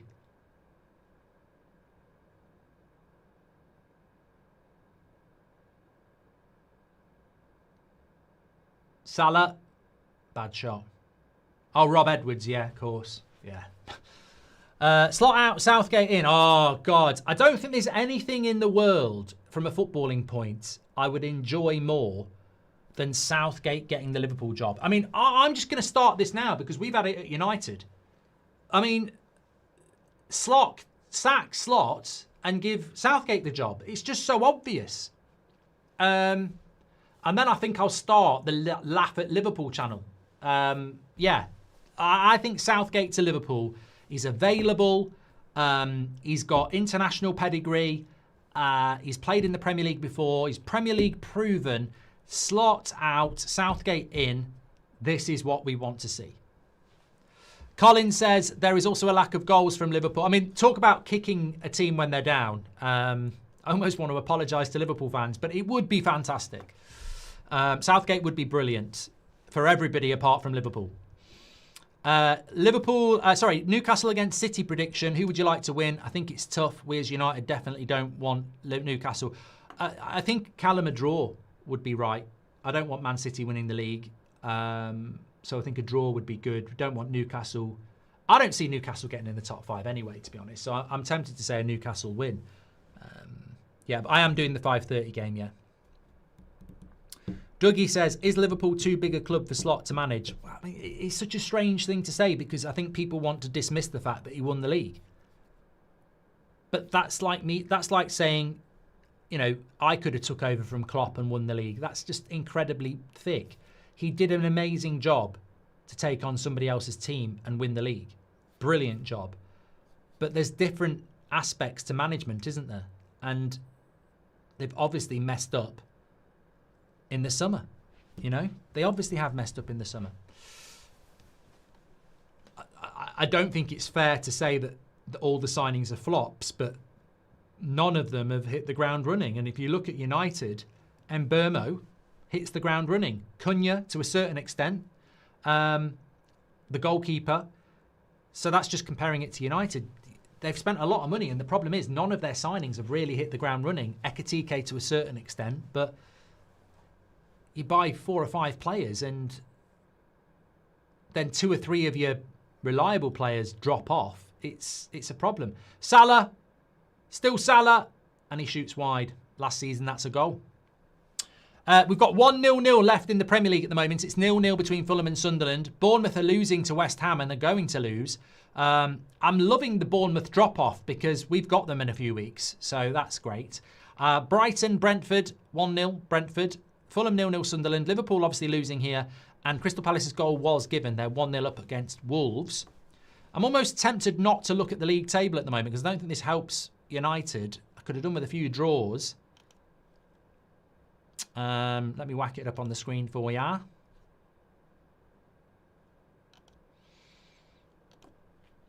So we're down to 9th here.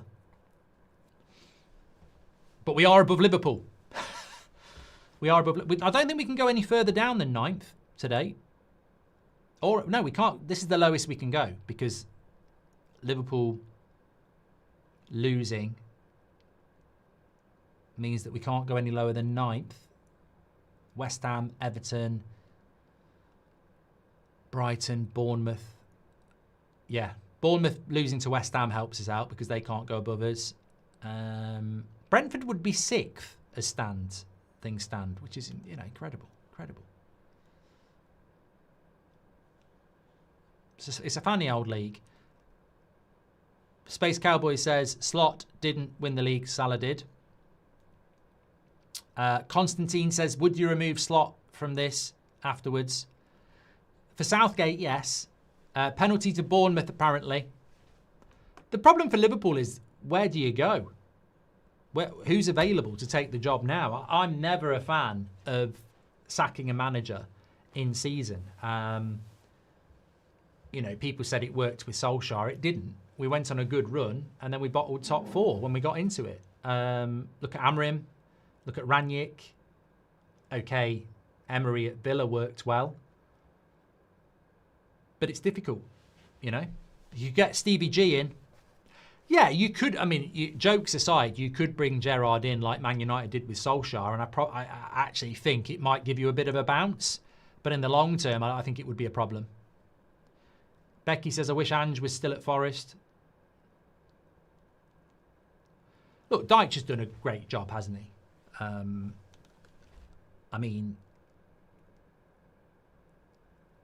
They're looking at 3 games unbeaten.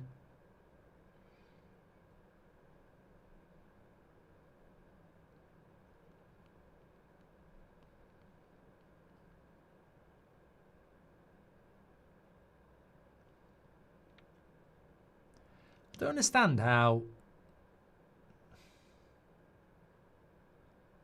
Yeah, I don't understand that. Maybe that's as it stands.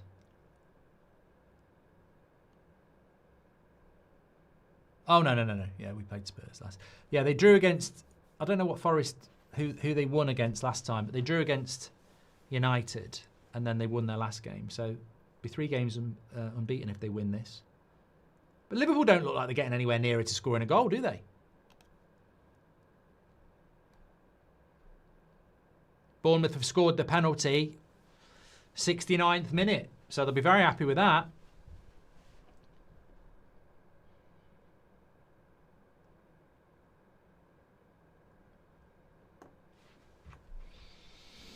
Serious question though, where would you go? Where would you go if you were Liverpool and you did sack Slot? Seriously, what's actually available right now? I don't think Liverpool would do it either.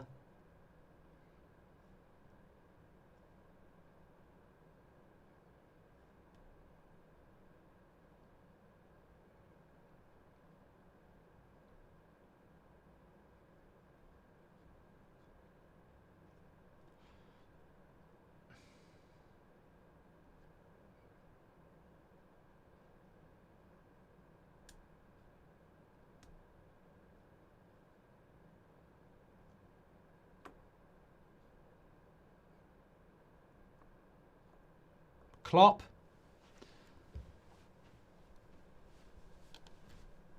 Stranger things have happened. Who's excited about Stranger Things, actually? No, Stranger Things have happened, and, maybe there might be something in that, but...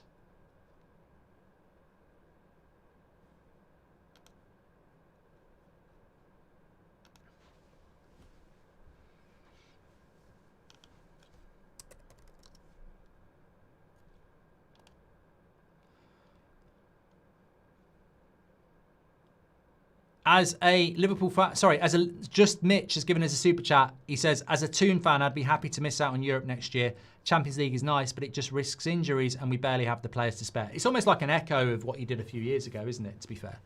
Thank you very much for your super chat, Cameron. Isaac comes off absolutely stinking up the place today. Please do subscribe to the channel, by the way. We're on 437,000 subscribers, 887. So we're only 113 off 438. So please do subscribe. Bottom right-hand corner, get involved with That's Football. Everybody is welcome here. I appreciate you as always.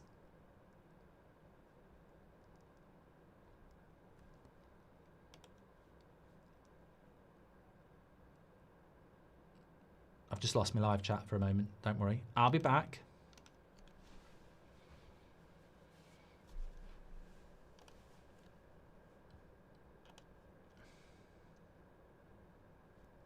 Generational stinker for Isaacs as icon. Will Carragher ever say Salah should leave football? I think Carragher's been quite openly critical of Salah, especially around the contract last year. I mean, lots of people were saying he wouldn't go in on Trent as much as he was going in on Salah, so I think he would. I personally don't think Salah's been that bad. I wouldn't say it's prime Salah from last season, but I think he's been better today than he has been for a while. Still not at the level he needs to be. Have you seen Elise's output for Bayern today, says Hugh? That was something I was going to have a quick look at. I know they're 6-2 up. Have a quick look. Yeah, Bayern won 6-2. Elise got 2 goals and an assist, I think. No, 2 assists. 3 assists and 2 goals. Pretty... yeah, you can see those highlights on this channel next week because we have all the Bundesliga highlights and goals for you, as well as the Friday night game. Leverkusen beat Wolfsburg 3-1. Mönchengladbach beat Heidenheim 3-0. What a game between Dortmund and Stuttgart. That was the game of the week for me. Dortmund led twice, but it ended 3-3. That's a fantastic game. 6-goal thriller. In fact, they actually led 3 times. And it was a 90+1 equaliser by Undav, who scored a hat-trick in that game for Stuttgart. That's a fantastic point for Stuttgart against Dortmund. Another cracker. Would you prefer Arsenal or Spurs to win tomorrow, says the Jakester? In the context of who I'd rather win the league, Arsenal over Man City. Brighton are drawing. And I don't mean a picture.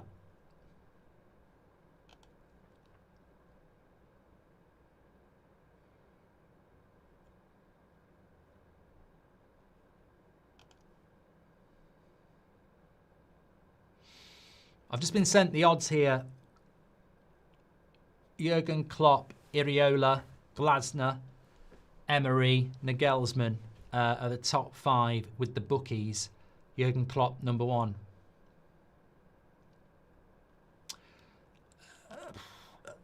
Look, let's pretend Slot resigns. I'd go back to Klopp, definitely, because the club is in need of a kickstart. But I'm also not a big fan in going back either. Salah should leave the football before the football leaves him, but surely it has left him, Rajaf. That's why you're saying that. Maybe he should have gone in the summer. That would be the time. Klopp's retired. I think Klopp would come back. Anyone else notice how often the same score pops up on the same day? Today alone has 3 0-2 games, Chelsea, Palace and Forest. Maybe I'm crazy. Maybe it's a coincidence, Shay. Mark, Liverpool have never dominated like us, says St. Blanco. As a Liverpool fan, Robertson is not appreciated enough. He's always a better defender than Trent and had a great cross, best left back for years. You know what, Cinema Drunk? I said that when the team news came out. I mean, obviously I'm no Liverpool fan, but when he started dropping Gakpo and playing Robertson, I was like, you know, I don't understand that. And when I saw the team news today and he's starting Kerkez, I was like, look, I don't know what Liverpool fans think, but Gakpo and Robertson need to start as many games as possible. Kerkez just ain't ready for this mission at the moment. He was brilliant at Bournemouth, but he ain't ready for it.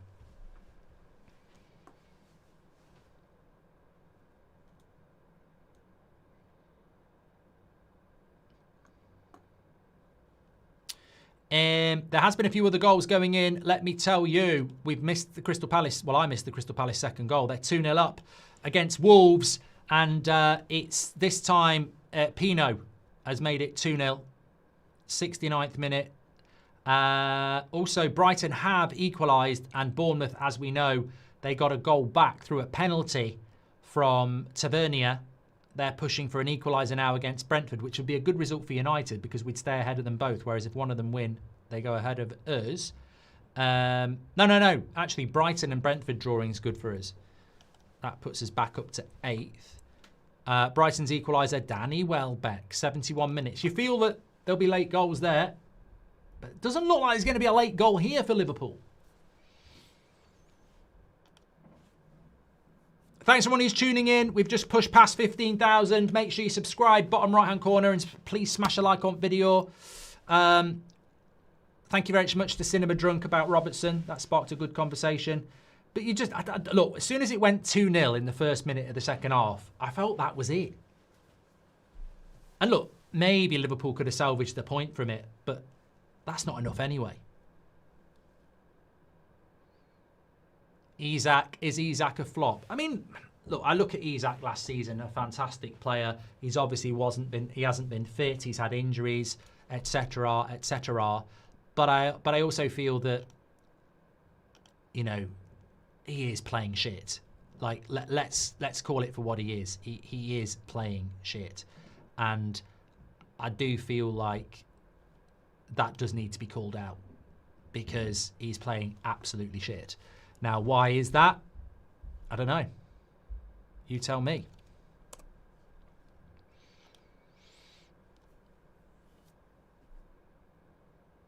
Liverpool haven't had a shot on target in the second half, says RJZ.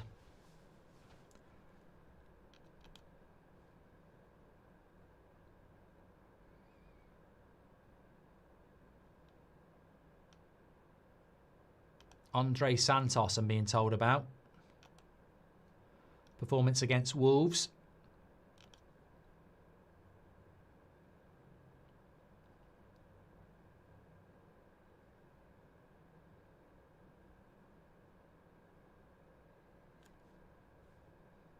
Well, Forest have got a corner here. They've already scored from one, and that's a header straight at Alisson. 15 to go.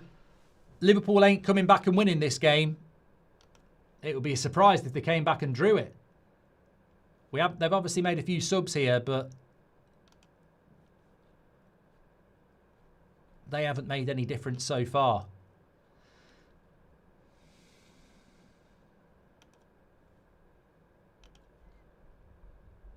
Isak went off for Chiesa. Ekitike came on for Konate. Robertson's been on for about 10 minutes now. Really should be starting.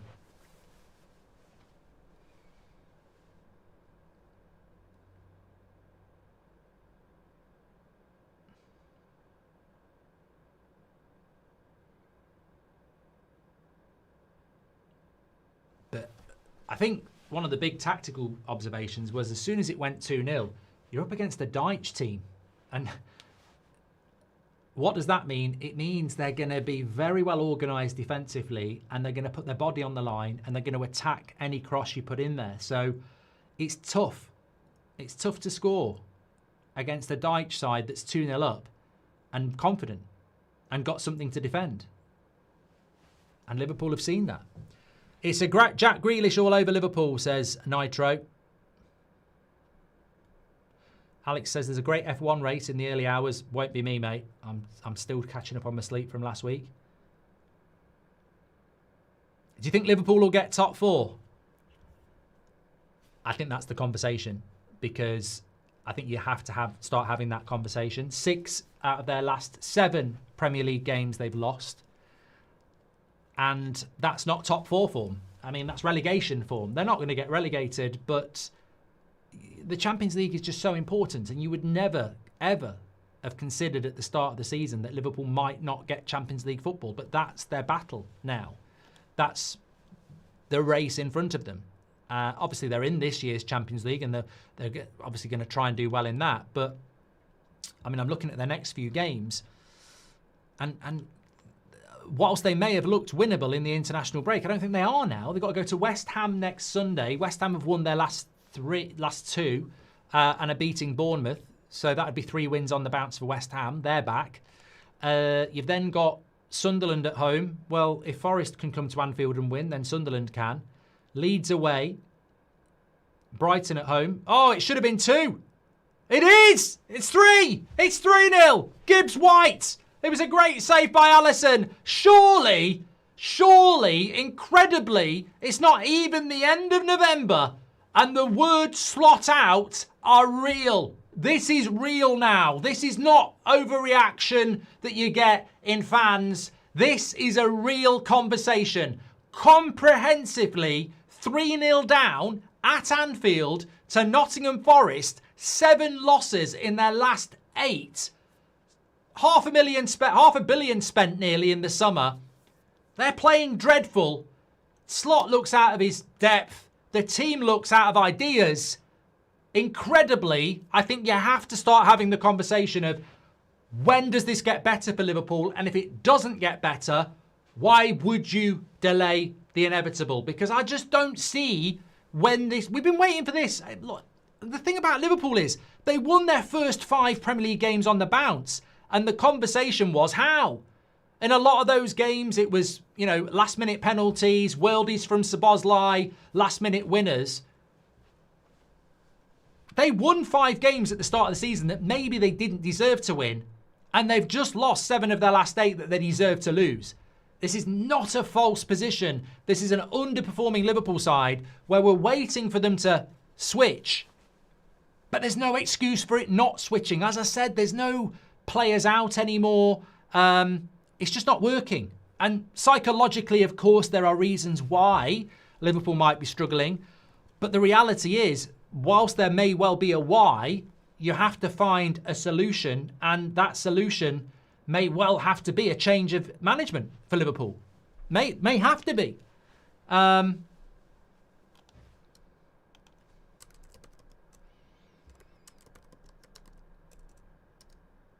What a day. Incredible. It's kind of, do you think players are downing tools? I think that's a very, very, very, very interesting point. The modern footballer, we've seen it at United so many times. They can be a blame shifter. And, modern footballer, that's a load of bollocks. 30 years ago, when the going gets tough, the manager is always going to be the man that pays the price. I don't think Liverpool will sack Slots. I don't think they're that sort of club. But they're fast approaching a point where I think if Jurgen Klopp gave a hint of wanting the Liverpool job back, they'd do it. It's kind of reassuring there will always be a team in need of Daichi and he will always do his job and deliver, says Johans. Hi, Mark. They have not got over Yotta's death and they shouldn't have got rid of Diaz. Plus, they are not clicking as a team at the moment. And is your kitchen finished? Says Becky. Quite a range of answers there, of which I think you've nailed it on most of them. Look, I think it's... the kitchen is nearly done, actually. Basically, I am going to I'm going to christen it with a live cooking with Goldbridge. So that will be coming up very, very soon. Luis Diaz was a big, big loss, but wanted to go. Trent's a loss because they're playing Szoboszlai at right back. Kirkez is not an upgrade on Robertson at all. Isak has been a waste of space. And Wirtz is taking a long time to adjust. On top of that, the tragic loss of Jota, the drop in form of Salah and Van Dijk, and you've got a whole host of problems. And I think that's the problem with Liverpool. There's not getting Gehi on the final day, as amazing as it sounds because they bought so many other players. I think that would have been a big difference for them. But even there, Chiesa putting it over the bar. I tell you what, Pete, I'm just so grateful to this community because I was going to watch Chelsea Burnley and not do the 3 o'clocks. Imagine. Yeah, we are doing the half-5 game as well. And I'm on United stand at 8 o'clock. Busy day, but we love it. I've got to do a match reaction to this. Straight away, I've got to sit down and do a match reaction. I was going to go and get a cup of tea, but forget that. What do you think the title should be? Well, Forest destroy Liverpool. Simple as that. It doesn't get any better. It's the old original That's Football. I see a lot of people copying it, actually. But yeah, it's... would you go Slot out? I don't know about that. I mean, that's not my place to say. Well, I can say. Brighton! Brighton, you bastards! You bastards! Sorry. I just let it all out. So, look, I'm not on bloody media. I'm not on bloody Sky. Although I would have said it on Sky. The reason I'm saying that is that puts Man United down to 9th and Brighton and Brentford, I needed it to be a draw. Bournemouth are drawing.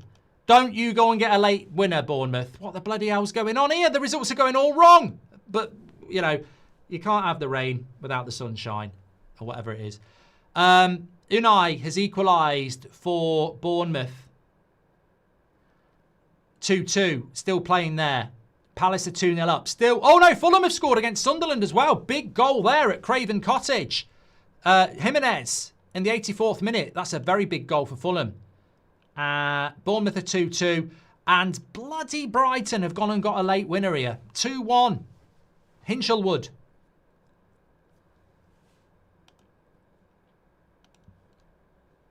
You can't have it all. Yeah, we're down to... We're 10th! What are we doing in 10th? Why are we in 10th? Bournemouth are drawing. Bastardo. But then again, if we win, we're 4th. So look at that. Look at the positives. If we win, we go to 4th. Although Villa and Tottenham are playing tomorrow, aren't they? Are they playing each other? No. No, they're not. Tottenham are playing London Arsenal. They won't win that. Villa, Leeds. Must be playing Leeds. So we could go to 4th if we beat Everton, which we will. Forest slot in 3 for title. I am slotting as a United fan, says Neil. Mark, the title should be, is it Eric in disguise? And Rajaf says that stupid idiot Carragher said a few weeks back that Amrin will be gone by December. How the tables have turned. Slot out, Southgate in, hope he's crying. Liverpool walk alone, left out by PGMOL, says John. And Liverpool in the mud, such a nice birthday present, says fix it. Thanks, pal.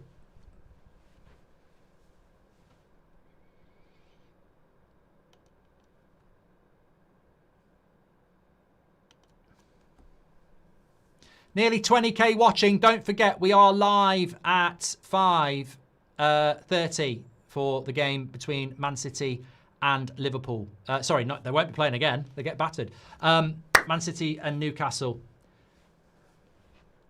I mean, look, this is what the Premier League is all about. At half-time, we're talking about crap officiating. And with 5 minutes to go, we're talking about an incredible result. Hang it in the Louvre, 3-0. The title holders of England, who are on a terrible run, and everybody's expecting this to be the kickstart after the international break. They come back and they shit out at Anfield, an absolute stinker of a performance. And Forest are going to win at Anfield for the 2nd season in a row and also not concede and actually win it better.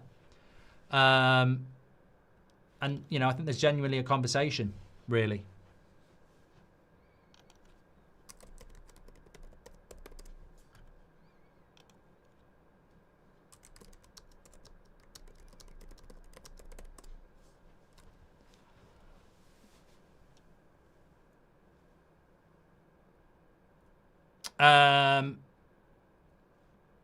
Look, Liverpool had their chances before Forest scored the first one. Someone just said it in the chat, and I do agree with you on that.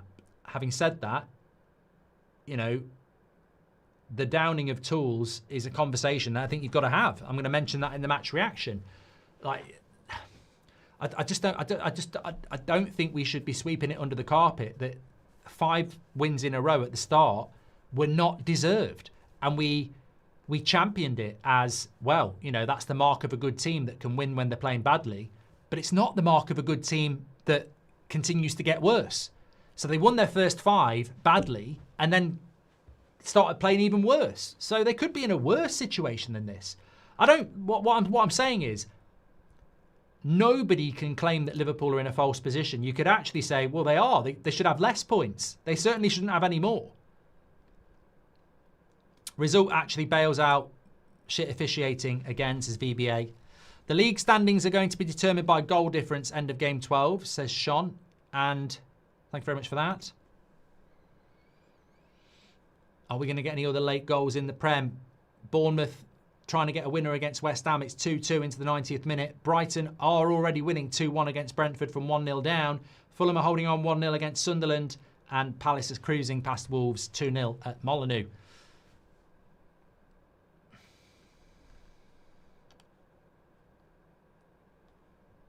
Please do subscribe to the channel, by the way. Bottom right-hand corner. We're only 30 subscribers away from 438,000. Absolute legends. I mean, it's been a brilliant 3 o'clock. So much to discuss. Poor officiating. Fantastic, you know, giant killing in a sense.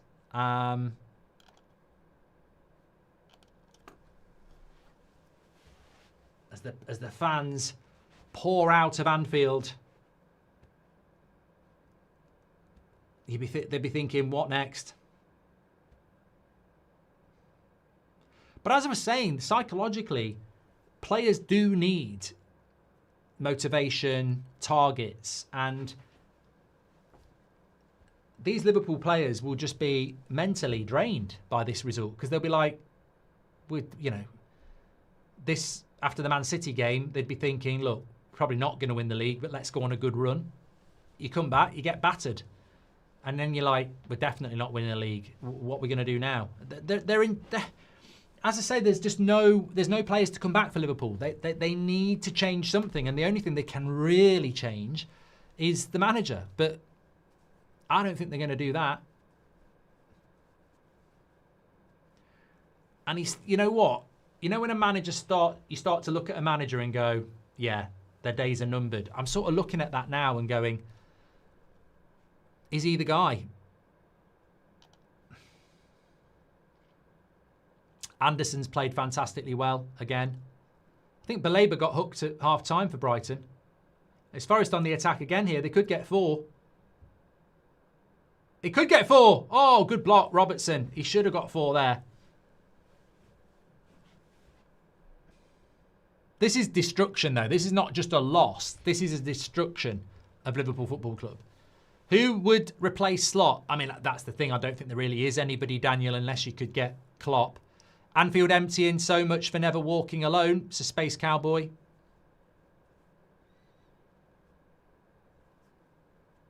Demolition job. Yeah, I just saw Wesley Snipes turn up in a Forest kit.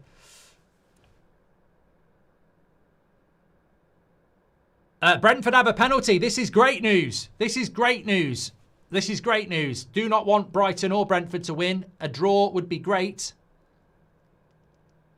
And I'm told there's a penalty coming in for Brentford. I don't know whether I've been scammed. No, a lot of people are saying it is.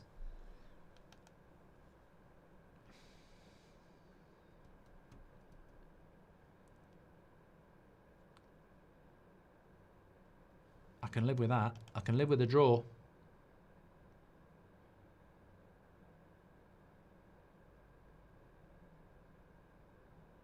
Liverpool on the attack. Won't really matter.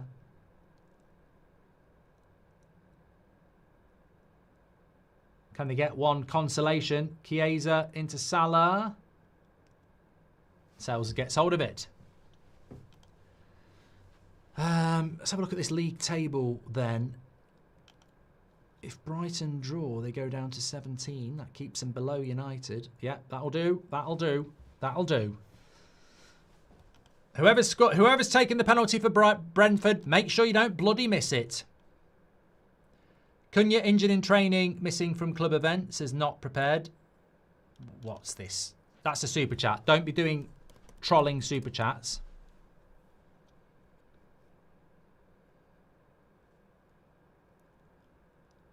Oh no, apparently Matheus Cunha had an accident in training and will not be able to attend. Christmas lights switch on.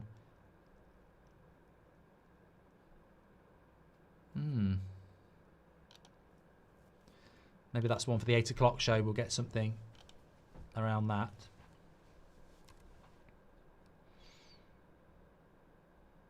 I don't want Injury FC coming back for United.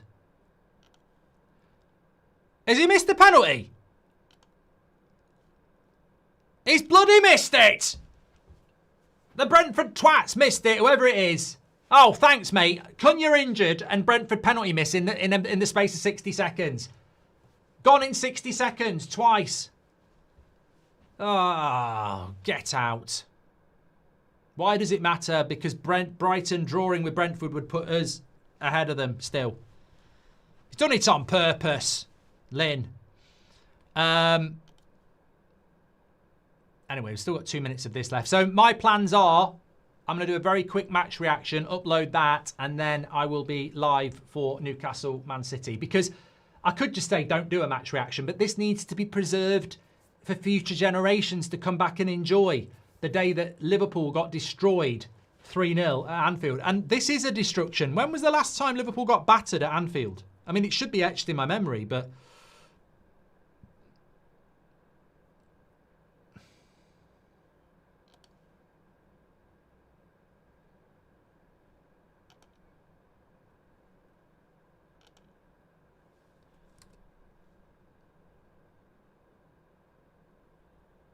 few weeks ago, says Sir.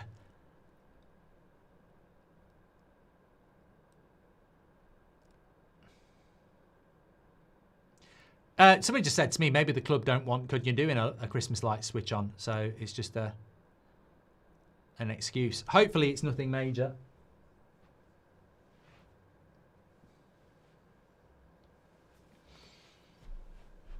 I mean, what would seriously though? What injury would preclude you going to a Christmas tree light switch on?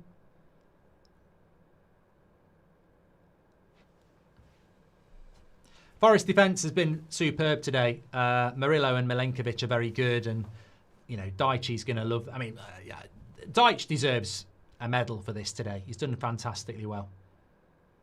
You know, end of the day, think nothing of it. You know, easy work. I've had harder poos than this.